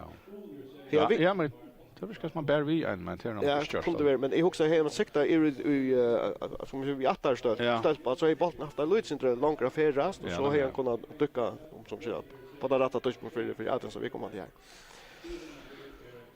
Ja. Och här är kött ett kvarter färre i sätten halvlek och 1-1 Gondadale mellan B36 och HP. Och så är bollen av B36 vid halvene och han konkur fra 1 på 36 hade lett Anna. Bollen kommer av Mina nu. Och har Björn renna vinnan på 16 från Atter sända så Lukas Sislevic steg högra vänster här för Asne Barstal att han någon och Barstal för Lukas att släppa till bollen och urslutet ver tog bollen för ut av backlinjen till Maspark. Ja, annars är stövnar där som hindes när vi svinner några SMS in eller några 3-0 till Ebestrheim, 0 västre och klackskikan förra mot Soring då. Så 1-0 ja. Och här är Maspark till HP. Så är det som HP för att skifta. Jag vet inte hur ska in och hur ska ut. Vi finner det här. Då kommer här till. Och här är inkast till HP. Några få meter in i AP6 vid halven av Mr. Main under västra skule. Och till Tidje Stott till Danny Söyle. Så är det Daniel Johansen, Simon Samuelsen, Danny Söyle. Gott småspel till HP. Och så är det Trønder Jensen. Högre med igen. Jag vet inte om han är där bollen här. Jekman Rowe. Sänder han högt och väl in 4. Och Jonas för akkurat fäter av bollen här. Kör under bollen så att det blir inkast till HP. Helt uppe vid hotna flagge. Och inkast kommer från Daniel Johansen. Och Jonas är åter i mitten. Och så blir det nog hotna spark till HP. Det tycker som har Björn kanske ha finche. Ja, det är att han normal ja. Det är en var inte som bände att för att komma ordentligt tror jag det går så som så ut till ta men det är ju inte Daniel Johansen för ut går kör. Kjellsen som inkast. Och nummer 24 är det som danske spelaren. Ja. Ja, det är det. Ja. Annars har Björn två alla bara välvuxna. Ja. Men det skulle vara en värjespelare sägs det. Och jag vill hin är ju vänsterbackar jag har på kan man säga så. Jag vet inte om vi får så Jan kvart like han fair och är snarare så första för han är över till någon alltid. Här kommer hotna sparche. Nog så högt in 4, attar stank Simon. Så lite av bollen in 4 åter och han skalla på bollen och Malmö touchar sätter någon. Och i halta var snudge spelaren så fick skallan mot Malmö och tryck vi han måste skydda sig för att välja 4 men han loftar ju väl och helt någon. Ottmar 4. Roald Jakobsen, Jonas Tornes. Så det Meinhard Olsen och där gånger sen hela 4 som en glöja och tackla men på 16 här var Ja, så det lägger Jameson att det är ström och ner och han renner och det är så fylligt han är nöglande mitten men trycker massor touchas för 4 fötter och sån här bollen här. Och gott så i skiftet från Roald ut i vänster så och så rinner och så ända där vi hotna spark i alltid till på 6:30 där var nog Benjamin alltid så fick han bollen vi ser. Hotna spark till på 6:30 ja. Men annars alltid att Disney blir en bättre som underhåll det är så lötner att säga att man kanske att ha mål. Ja, att och mer shift var så kanske. Ja, bilda bättre åter fram. Ja, och månen är ganska där nu den nästa som händer i 6 meter och kanske inte något mitten 6 meter mot till ganska stora par. En förhållare ja, också vi ja. Hotna spark det är lite allt och väl och att så Roald och här vi attar stång kommer så Meinhard Olsen men han fär inte ordliga fluktan så väl som man gör det för alla så att han skorar. Nej, det är faktiskt en okej att det inte är en 100% chans men att nu har det just en nytt där sparka bollen helt i rum och så Meinhard kommer in lyckas som rännande in ska man säga 18 för göra och Ange Deckar han pura laser så jag och så är bara spårningen om att ska man hålla bollen under utlägger men det är reisen en konstigt att han står ner inte så att nu utskjutning att det 60 skiftar reisen ut för Kaimar Saik och inkommer nummer Hannes Agnarsson. Ja, nämligen vi snackar om den där alla bör köpa sex och det är inte okej allt. Jag så tvåta i mån till kanske Patrik och Lucas som vi letar efter att han skulle fylla ut. Men nu kommer han in som tog han väljer allt för en skatter men hesen är fair claim till 100% extra. Så det kan bli spännande att se kvar han ser löten så vi får en chans där. Ja, så bollen center i spelatter och han uppe 60 i halvan Jonas Tornes. Så det Maynard Olsen. Så kommer sån här nya spelaren till hoppe, centrar fram till Simon Samuelsen. Simon hever Mr. Main räcker sätter fer in i bröstet vid bollen och blir via räcka och bollen ändrar så tight Jakobsen och han snöjder in och sänder väl i fyra. Oj, ja, det var ett lompe skott från honom. Jag hade det var skott. Ja, det var det 100%. Då han täcker ölla väl ut i vallen här och öppnar Lucas som vinkeln till mål och så prövar han köra ner och till ölla tatt vi kommer. Han har fått på bollen kontroll där. Väck från motståndaren någon så vinkelprecis där och så prövar han att skruva han in där. Ja, det var nervi. Ja, han har spann vi så nu. Men då så jag också på en att det skulle bli nu på 6 akkurat ända att han har spark Maynard ölla går stöv och nu att det här en rymna går stöv att det är tight här. Alltså just till Myra alltså händer mer in i sexan nu här som det är spännande här man kan då som latta så är intresserad här man kanske säga att öjla tonker i förra laget det händer ju öjla nej va man har ena som en glädje som tar några fralish day bollar och tar var stad och helt gå och gasker och gör något och plus det som så nu när det där blir en far nej där flyr och kanske inte härligare ja men inte bara inte slett inte men är hoj och det är en viktig ingrediens vi tar man tar så fotboll va. Ja, var det Roald Jakobsen som gärna går och jackar brotte, bara stäckaver och fälter och mer i happy halvene och han får frispark som han själv att attacka ute i vänstra söjen. Nekver på 60 läggar utan om att börja. Då får damerna skälta att alla klippas och klaras in i här då ett. Och damaren han är av sån här uppe Ellandslänon och han vill häva pedagog. Han vill häva där till sön och fortälja dem att det skulle där vara hampler. Och han tar sig vid Simon Samuelsen och Erlend Magnusson. Ja, men jag har alla alla mot hade en pasta att det var alla lutcenter. Ja, att det är bort så spårning om häst ligger väl som Adrina Ali. Rovalder plattia borga för Gasket hade till de bollar och han center hentan in i bröstet ju happe men här ständer så Trönter alltid han fister av bollen pannan undran utatter i spel och på 60 drar han lägger så bollen åter till målmannen. Och han kommer ut ur bröststeinen, räcker inte bollen så väl och han försnärar han ut av vattnen. Nej, det gör han inte. Simon skulle ta ner men Temmin var så vanligt så Simon att han får egentligen till på 6:30. Nu är det Ottmar som är över Amine. Så prickar han bollen fram där Maynard Olsen för han och att han går senting. Maynard för han helt ner i hatten och han har ro bjå av här och en har för ett runt till Magnus som han för undan honom in i bröststeinen snära så han stäcker. Väntar, skjuter för hattnarspark. Ja, gå aktion så Maynard ger. Ja, och som inne i banan och vinner Linus kanske hattnarspark. Men det som är helt att han har tagit för ut så kommer jag snart där nu minst i namn Lasse Andersen. Ja, han finner mig värna och Magnus finns ut av vänstra back, ja, och finns en liten ski så han kan halta nu att han har skott ju.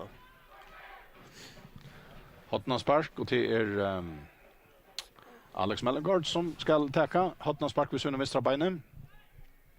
Ur utsändningshatten och snära väl en ferie och tar sikta ofta ner att det ståndsne och ja, här kom Berg en kvitter en blåer svajmande här vid attar stång efter bollen och Habjörn har kastat ut och det var en nytt hatten till på 36 nu ur Hinombornon under på 36 husen. Roald Jakobsen ska skjuta. Han Ottmar för domaren och så jag vet till vänster ju men jag ner han följde att eller följde han blev Hilton regulärt Hilton tar han för rennande in och i fält här nu för att lyckas se då domaren gick efter med här. Och så det så bör det Brynjer som han är helt igen några väl ska ja. Vi får så här nytt hattnarspark ligger skera väl i fyra och han lenter och maltechen här när sagt ja. Ja, och att förra fick fruspartition färran inte på kanske nummer 2 eller 3 lägger. La inte så väl som nu detta ligger helt i så väl. Nu kanske sparka på en blir så så att det kommer på här men det är inskro det är rymna gå för. Men det som undrar mig att vi såg en sekvens när att hvis du lägger den in framför man så och spelar skötja kanske in och förstår vi ska vara lite lackri och innanför ja. Annars det blir bara ska man säga en mammas boll. Det var för lite pressa det skottet kommer fyr. Sättning hållaker hålllige nu. Här Janlaker 1-1 och i kontadelle mellan Hanna Leine Bergen och Happy över inkast. Venstre mejen Magnus Eilsson, Simon Samuelsen väntar sig då och sänder bollen om mot Brostein och Oddmar Ferry färran. Så kommer bollen fram av Mierna och här Toas Bay pastar om att bollen och Habjarner förra stäven någon så ut till. Jag kan roa lite fram till Adrian.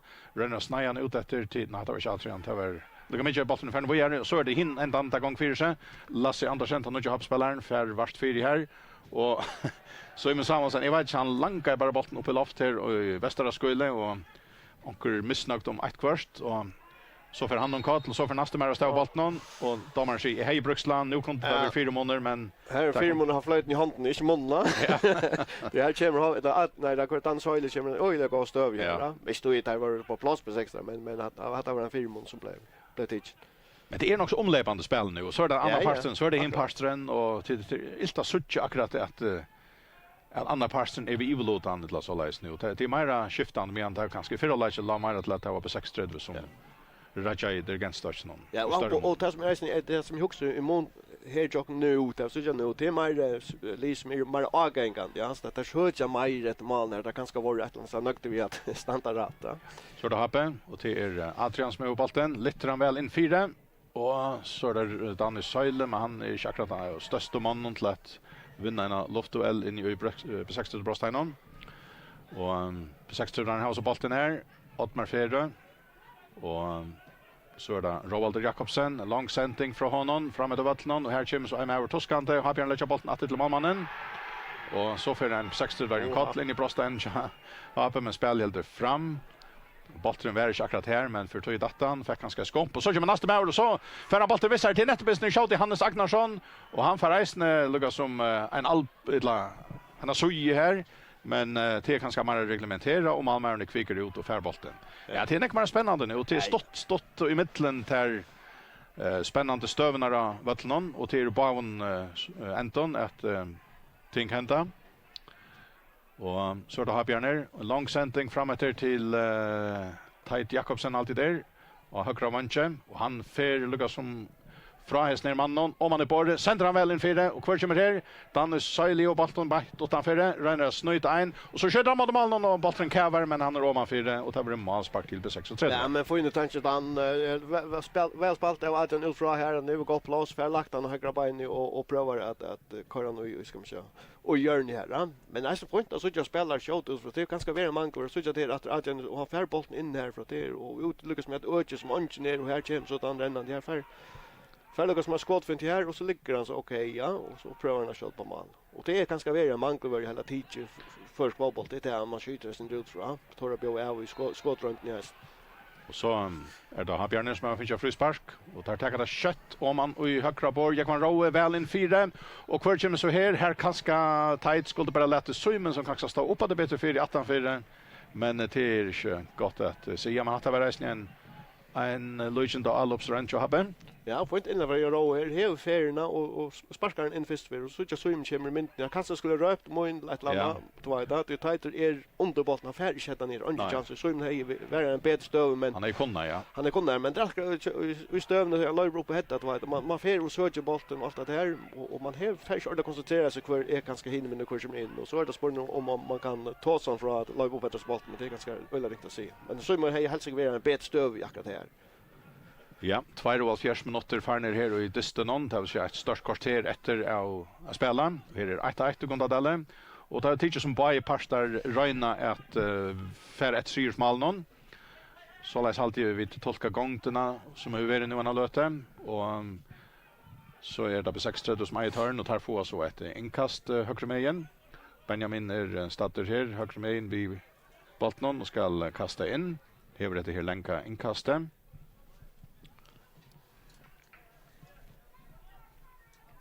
Och det är kanske när ute vid 15 meter kanske från backlinjen han kastar. Där kommer här in i Brostein och bollen kommer helt in och så skjuter på 16 och helt in i måltegnen och här var när vi att bollen kom 4 på 16 som fick skott men han var också tjukt 4 lika väl. Och tog Edna stammen inte få han i nätet. Ja, så Ingas är ju han vill ju tackla Ingas är och till ofta den första Ingas är viktigt men kvar kommer bollen ner kör man till Agnarsson här och skjuter och väldigt väl blockerar här vad han har på spel här. Det är ofta den nästa bollen som är avvärd och snär. Det är bollen Ingas sälja. Kvar har man några fält rundan om här som man vantar av bollen ner och det hade i hasför men det hade jobbar så ice och finker så ett annat ställe blockera för skotten så Hans. Så Röna har Bjarne Atter och bollen kommer in i mot Brostan med halvtid att Danne Soili har haft handen all ofta här. Det bollen är kommen och i handen och någon och frispark till på 36. Frispark till på 36 var bankt utanför Ekna Brostai och där kommer Malmö ut att tacka så tar vill jag flita ligga långt fram av vattnet nu. Och bollen kommer i bra happy i halvorna och två happy hött av bollen och bollen ändrar för foten av Meinhardt. Chopper 36 han missar den och tar.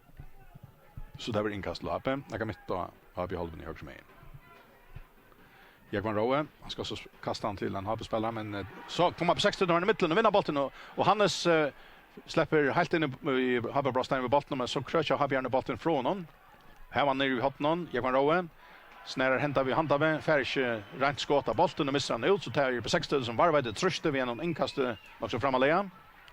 Och Benjamin kommer att kasta in och så är det bara affären vi näck på folk helt in under Habbe målet. Och han färsar lyckas som vad man kan säga den galopp han har till från stuna som är från Girinchne till Söjlinjerna och längt in och här för att flyga upp på skalla och så alltid bollen över utanför backlinjen så tar blå över Hotna spark till på 36. Ja. Och till Roald Jakobsen som för om man under på 36 hus att täcka Hotna spark. 45 minuter farner, ett kvarter efter att dystnon. Jan lägger 8 till Gondadell. På 36 vi över Hotna spark. Näck folk in i Brostan har vi här kommer det väl snäran till 4. Ungen näran och bollen för ut i hinnen ända någon och vad säger det? Inkast efter, ja. Benjamin Stackal, han ränner från så. Ja, han kastar 4 efter. Men det kommer längt och det blir spänt över att man går inkast nu. Ja. Har Björn kommer han lyckas mycket bort ur den här tröstnon vi är den här Daybollstone och jobbar 36. Och längt in under Mali efter har Björn skallar så bollen ut ur Brostein nu på 36 från efter utanför Brostein. Bidge upp på Nutjon. Andreas Eriksen sänder bollen fram med Brostein till Habjörn. Habjörn har hött under bollen ut ur Brostein. Brynjer hött det här och han färre skomp och tar frispark till HP. Ja, det konstigt vid Daybollstone det är att det var folk runt om att döna att ta bollen kommer in 4 så ut från att det så hör folk som kör stan och så kommer det varsband lyckas som inåt. Vi har för en bollen och kanske kommer inte åter om värna men in i motor som att man är och att man när bollen just så frispark så har man steppa på sjön så där är runt en av som trust nu så sista lötna. Och har Björn sända så bollen fram och han på 36 hållen här haltat där i kvar nörron men spel helt fram. Har Björn här var fram vid bollen och man missar nästan på 16 för stäven och till Lukas Slevican go sending in om värjarna så happy här och där Hannes Agnarsson som fer och fotlar fer helt att backlinna och han måste finna mål har man fick han köra illa men nöjt hotna spark till på 36. Ja men här skjuter vi om som en av pushkomtaten så Agnar nej så hon själv Hannes ja att han häver färgen här och han där är man halvstein och fer han är med rätt över han fer och men eller så syns här så inte när det stiger upp så är han klart innanför här men han fer så tilltaska sig till en rund som tajt bräcket hotna spark. Nöjt hotna spark på 36 till lyck till att det är på 36 som är färdiga trösta mer än HP nu här var kanske att det sista 5 20 minuter vann mer initiativ och här var mer utsökningar än HP. Och säljer här Daybollstone hotna spark inkast som där har en neckväl och kör kommer rätt att trät och bollen kommer så ut ur Brostein och HP men på 16 vinner han åter har Björn få så kom i mitten och här var en omskiftning här ett ja och så blev Danne Soile fälter här och det var så frispark och ganska gott kort att trät till Jonas Tornes. Och Jonas om så väcker position och tar i Jackbrot så tar man här för Lee som det så fint där det. Att han är professionell. Ja. Ja, här är alltså framvis Jan Läker 8-1 i Gondadellen. Nu till går 12 minuter efter av dystnon.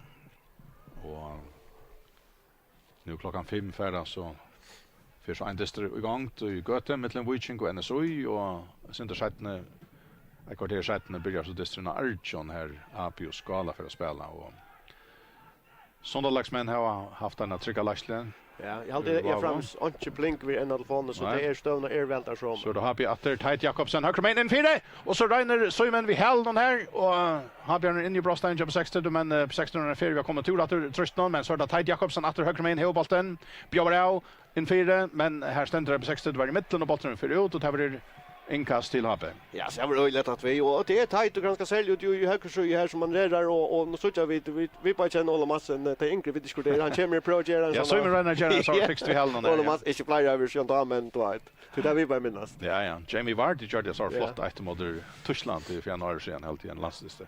Så då har Björn Atter högt in 4 kvar här Simon där här på 60 var det ganska bättre man är och så Benjamin han får bollen Hägneslia fram vid Bay 1 och 2 man har Björn så får han vi tar en späntar och all fram efter höger med in men han är ju sjölan kvar visser så han börjar med så prickar han bollen framåt till Hannes och Hannes är inne i Brostein Jobbe här är Barstalaisen Jonon och så ända där. Ja. Du hjälper mig en och en halv sparka 3 till 6:30. Det är inte får jag där spänning kvar. Där har haft all metallarna i kotten. Och jag går till detalj här från Benjamin här att han halter åter från högra och rätt position i 2 för och Lucas och Fefer fram vi Latvia för Boyhaben och så spelar han Hannes åter här så kommer till stora målmöjligheten här till att det är näkväl 4 men han får så vunnit Linat Hattasparsk. Ja, och det är att Alex Mellengård som ska Ja, då skjuter nej, han vill ha en annan boll, säger han. Jag vet inte. Han får lite trycka. Nu kommer han ett så torr inlägg här. Ja, han kanske kan för att skjuta harsten för det. Ja, här kommer det.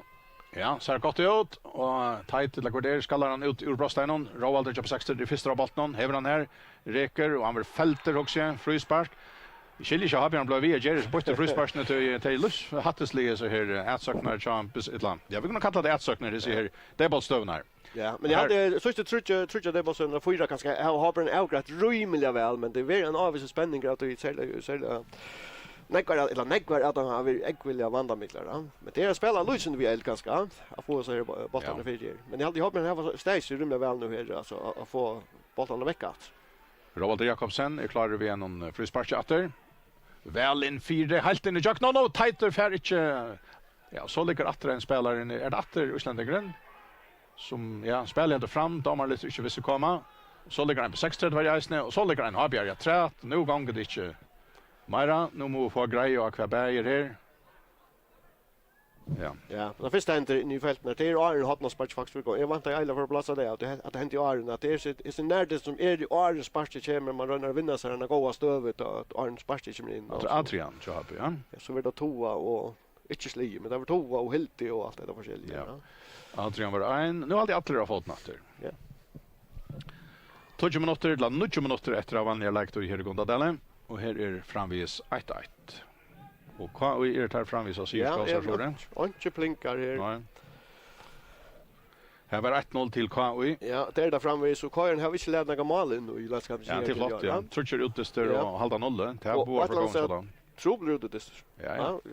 Ja, bestämt. Och sådana alla som ändrar tar halta. Stas vi lycka vi. Tror någon, ja. Ja, här är inkast till B36 höger med igen. Och tar få 1-3. Tar få 1-3 långt framme. Och till långt färre. Lukas höger med in. Reker vid bollen. Prikas och bollen in i Brostein men bollen för ut av backlin till Manspark.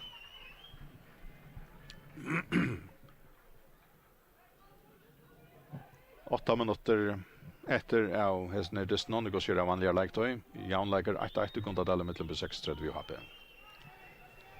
Har vi hemma Manspark. Men det ser ut like en mot Jan men det står ju att linjen kör runt. Nej, halt och det regnar framvis så det är ju visst att det kan hända sig och mal kommer att rätt. Och Benjamin Hansen, han är rätt på spel här och kan se domaren. Mr. Han flöjtna så blir tar skott. Det blir frispark att på 6:30. Jag hade 6:30 Reina Myra en har Björn till hava ett kunde Myra ett kvarter. Ja, så har Björn faktiskt varit så att normalt kanske bara ena för ordentligt vandamigler så tar var vi sån här hälsparsen charge så ja. Jo, en stå är nice att han lägger upp till så det vet ju också men på 16 maj. Det är mer omställningar kanske charge. Ja, 6:30 hur Myra och allt annat trust. Ja. Roald Jakobsen väl en 4 och har Björn lät han färda. Vad säger han? Brottspark. Jag ser inte. Jag ser inte. Kan jag? Nej, jag vet inte. Nej. Vad säger domaren? efter hopparna döma så är det Brospark.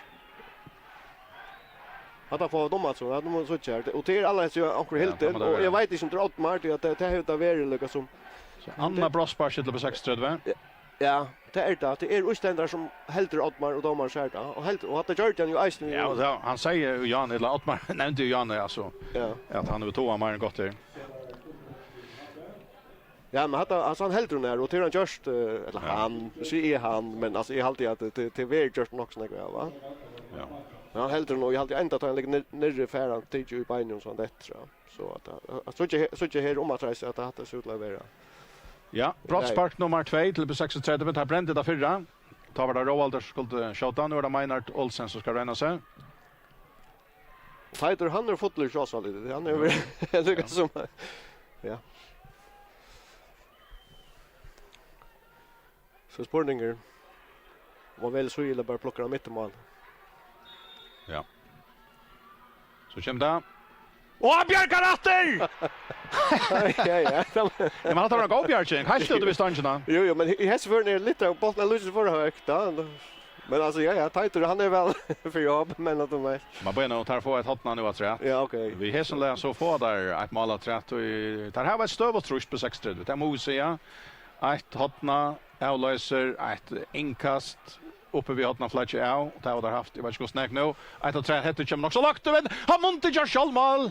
Här är inte drama även men nu ser damerna att hattatal det släcker vid han är bruksla för någon öron. Ja. Men alltså Malmar nu alltid han nu har han haft såna gånger han orkar inte mer. nej. Han tyckte sig kvar lite här och hade han fick ilt i axlarna men Ja. jag var har bara släcker rakte bollen då han skulle expedera väck. Så måste Malmar. Ja, nu får jag fram att det och till att det men nu han lite bollen lite synter. Ja, gå Björking efter. Ja, det är en god Björk, ja. Men tar man men så kan man högsta första straff det var flat, men kanske inte nå 8 ja.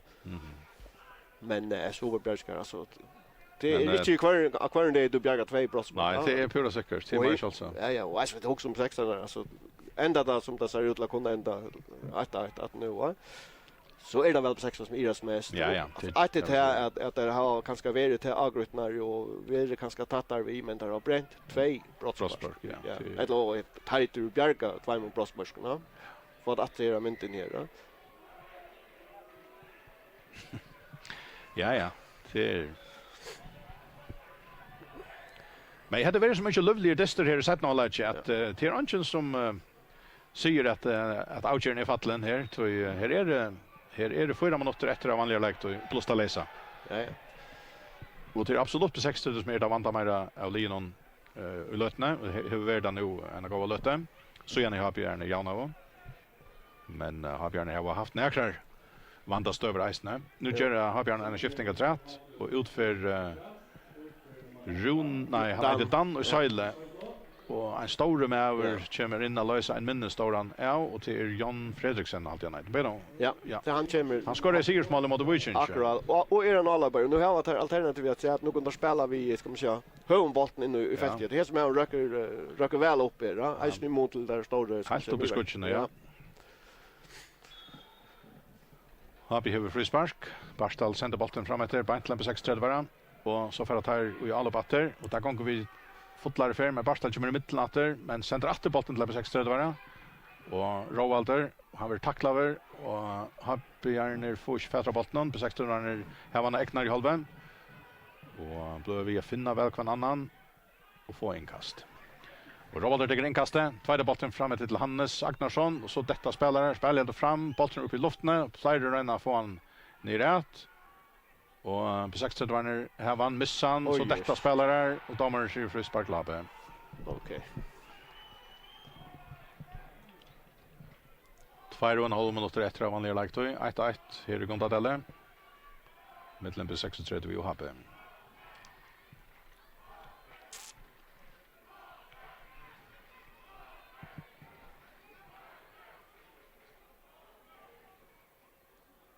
Och det var det Tighter. Vi har mal någon 8 nivå dagsens marriage har Ja, det längt framöver i allt annat. Ja.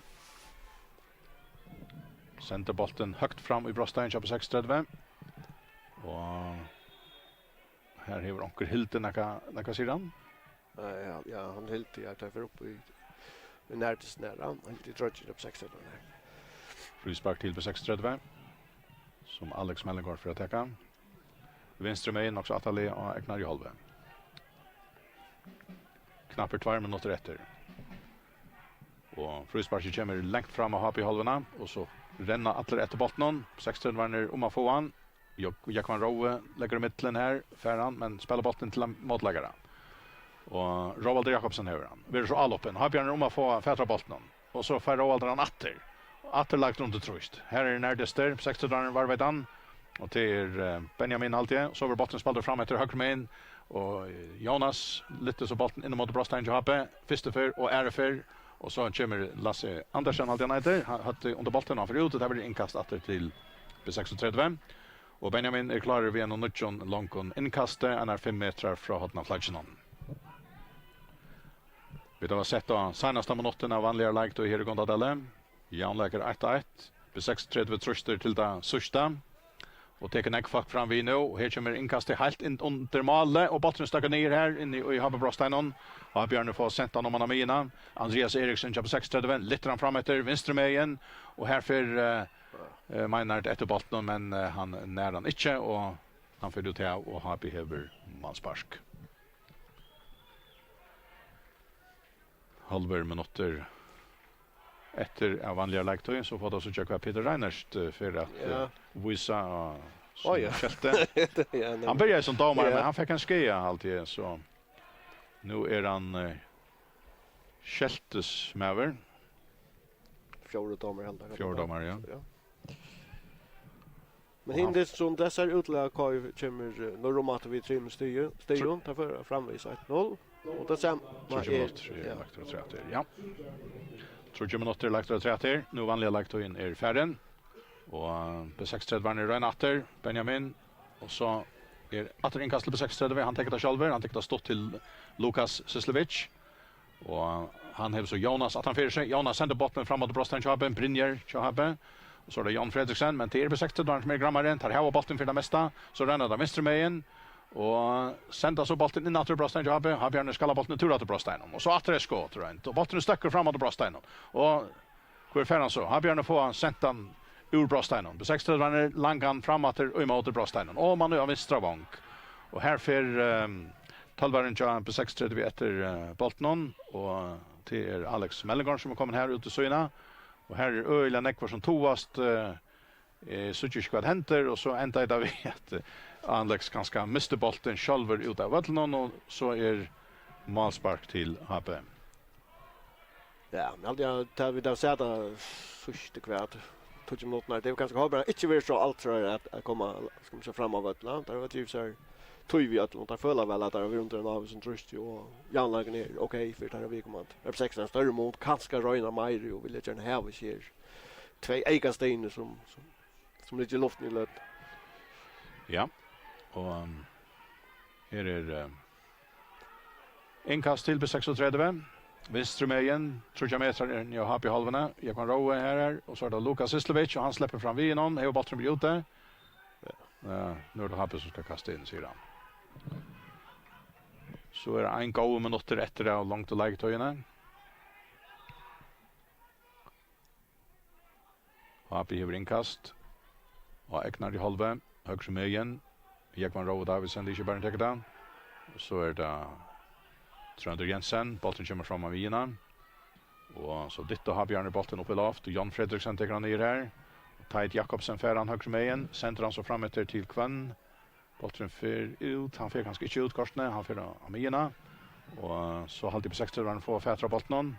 Og fer ganske under et sørste allopp nu. Halve minutter, går over halve minutter etter. Lukas Sislevic venstre med. Reker vi bollen. Her godt plass høyre med inn. Jonas kom fram vi. Men har Bjørn takla bollen til Jekman Rowe. Han strøys til det sørste. Fer fætra bollen. Så er det Teit Jakobsen. Så er det Trønder Jensen. Så framme til Jan Fredriksen. Teker bollen nyer. Och så lyfter han bollen fram till Simon Samuelsen. Han är ensam atler. Han är inte. Malmören köper 60 kommer ut. Och tvådrar han så fra sig till Ottmar Ferön. Ottmar reker så vid bollen och Eknar i halven. Kommer fram av Mina vinn och nu. För om Mina vinn och nu. Och hickar sig om. Och så var bollen prickar fram till Roald. Men bollen kommer in i Brostein och Happy. Och Titer är kommit ut och färran. Ja. Och samståndes brukslar domaren Distin av i Kontadale, han enda i Jauner 1-1. Og det var først B36 som skåret. Jeg held det var i 28. minuttet at her løtte seg av 8, og det var Meinhard Olsen som sette bolten i nettet. Og Malet og Hape kom ta en 8 minutter alltid var farner i 17. halvlek, og det var Teit Jakobsen som breide Jøknen høyre meien, og leian vel en 4, og Simon Samuelsen etnaist ved Sinter for Køla om skåte, men han rakte han så fratt vel at han snutte på 6-3 varnar og leie seg i netmeskarna til 1-1. Og til de malene som kom, annars kunne vi bare si at B6 varnar var større grunn enn Hape til å ira seg om at det ikke finner meira enn en jaunleik. Tog tverferer høyde der brottsparsk, bav og ferierna Bjarka i Hape Malmøren. Han må så være dagsens spelare i det, Huxie, og B6 varnar saman omtidje. Iver Atlantisten halvt i høyde månen, likeliga, og kvært ganske chansen vi viker. Men 1-1 var så urslitet, Johan, så her i 17 halvlek halvt vi finner nok så underhaltande. Det blev månande bättre till 4 halvlek var det nästan bara så table-stövnar som var vanda miljoner och här. Sedan 5 minuter tar blev det så öland något annat. Det gick Myra ur en till annan, men som du nämner på 6 det Myra agengande och shot field det här så för ira sig alla mest. Att det här var två allvarliga möjligheter till att efter det vi. Men så jag glöms här, så jag menar om att Hape kom till näkra chans, men det var särskilt Arne Finke så ett jaunande mål 1-1. Efter det var det så att 60 var som spänt Myra. Ja, det är också bättre att du häver så du två brosspars i samma halvlek, ja, att du ja, ich var anne in, men det som jag inte huxar jag löser det var en sån sak brosspars men det som huxar jag som att stå 18 till 6 ja. Det fiskar som på 6 där ner. Det är full kontroll att ja. Det ska släcka med att hinna vara ska man säga att komma och få sig färdigt i ena stien men det är nästan så och ja, så på 6 Georgia var så på 6 skuld det så fullt.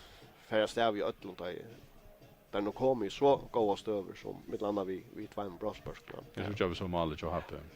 Ja. Det kan kanske helt rätt men här är bara på och då han på kramat att här är ju man är så att säga ur mal då kan man säga. Nej, så det var också underhållande. Det var nekvar goar stöver här att en jag minns när vi såg här Hapjärn var nervös så hade så sina goda chanser så att hålla i isne. Men jag hade på 16 var mer av bollen och var mer spel styrande och så det två bra skott. Det är väl prisen alltså. Då kan man inte annan iras ju om att omkänna Anna för utjöknon. Ja. Det är det som är rockna det som ständer efter ända det den på 6 det bränt väg ett lat height och Bjarka ett väg så ska man nästan vända det ja att det var det lukkar som här att det så här 22 stegen inte kom till halta mamma väl halt och på 6 just nu att där följer sig väl. Jag har just nog till att vinna det snabbt och 2 innanför för oss stod att i Brosburg inte vara gagnut. Det är så fyllt inte ordentligt. Men jag helt att det som blev finner underlag alltså. Det var mer att vara från en ända till en ända något där. Så skulle lödna ganska mer om man mot ha mal någon och så. Och det är lite innan det snart som börjar plan tror jag kanske utför att jag kan vi jag tror att de har vunnit. Kai vannar så ja och vi är normala. Nej, jag tror att Pavlovic ska skora 5 minuter. Så är det dessutom här Västersson det Epstemer vunnit där var så checka jag tar vart det 3-0 till så här är väl ända 3-0 för ja. Så det vill säga vi har som stövarna i 8-0 och i ensamalt 8 och Ebestremer ensamalt nummer 2. Ja. Och det bröddes inte. Har 2 distrikt komma 13 nu i det. Akkurat. Men vad blev klockar jag så jag spelade Hape och på 6:30 alltså det är kanske 2 lag som kunde spela vi samma vid han bästa. Ja, men det har alltid helt avgjort. Alltså nu blev själv fotbollsspel inte så illa gott men här så andra ting som är illa positivt för Bergfeld att det blev alltså spelarna tar var ut nu där struttes alla samla toina och det var och låt under gott spel isen ja. Så att är helt som man kan önska det. Slett. Nu kan man säga missa dig i mål till linjen framför ja, men det är bara 3 ungefär. Det är det som är ja. Så är rock vi ta och vi det var ganska spalt en 6 för ta kan man börja få en avbändning om kvärdagos ja. Men I hade alltså avgörst av det efter alltså kvaliteten av disten på tammadan nu ser det inte eller vad spalt men här så andra ting som är goda att spelare är utner och ta vilja då eller gärna. Och det sitter man kanske och manglar akkurat tandfrekvensen att man det gör för lite nytt men det är aldrig just det nere.